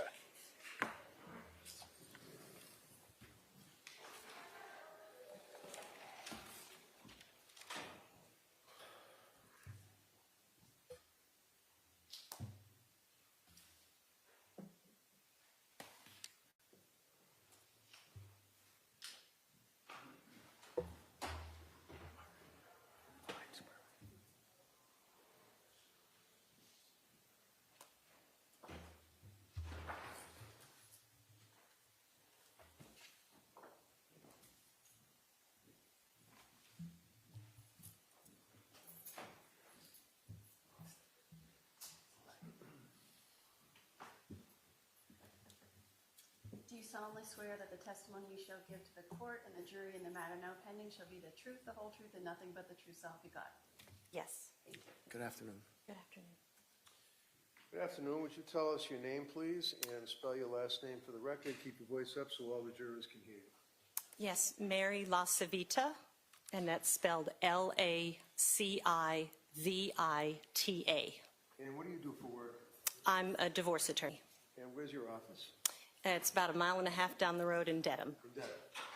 Now, directing your attention to the year of 2020, the end of January, did you have occasion to meet with Harry Tuerk? Yes, I did. Do you recognize him here today? Yes, I do. And tell the jury the circumstances of your meeting with him without getting into, no, all right, let me rephrase the question. Did you meet him because he wanted a divorce? Yes, I did. You know who he wanted the divorce from? Yes, I do. Who was that? Kathleen, I'm not sure if it's McLean or McLean, Okay. but And they were married for about 5 weeks or so, is that right? yes, I think my notes said 6 weeks, but that could have been overestimating. Now, I'm going to approach you, and by the way, at some point did I ask you to obtain documents that you kept or you keep in the normal and usual course of your business? Yes, you did. Business records? Yes, and And yes. you produced them for me, right? Yes, I did. I'm going to hand you an email between yourself and Harry dated January 29th of 2020.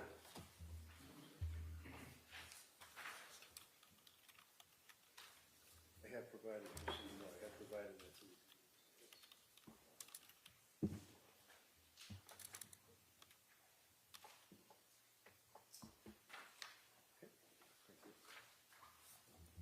I'm going to hand you this, and then you can identify that.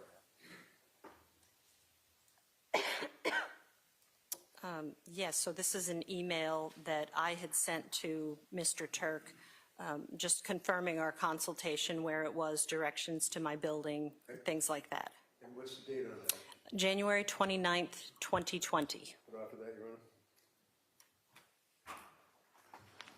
You're ready to approach? Yes.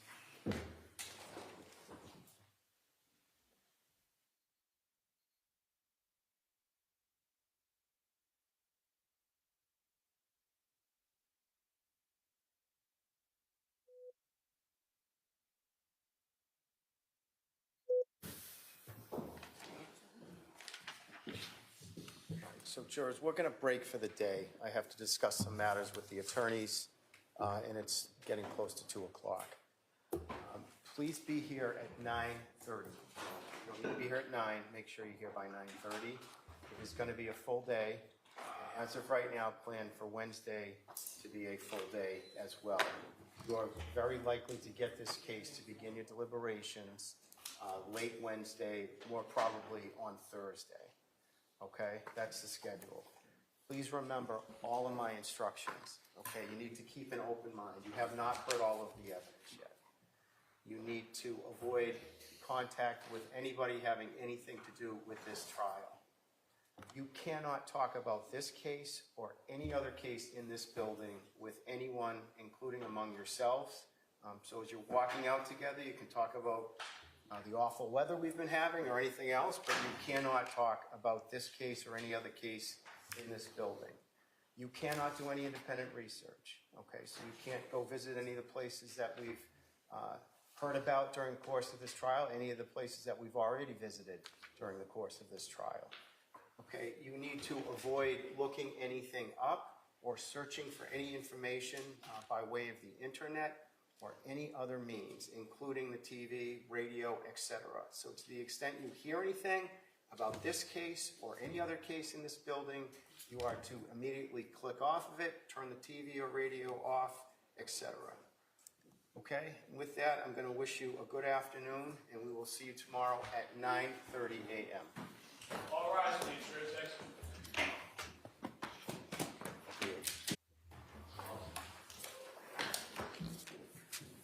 All right, you be seated.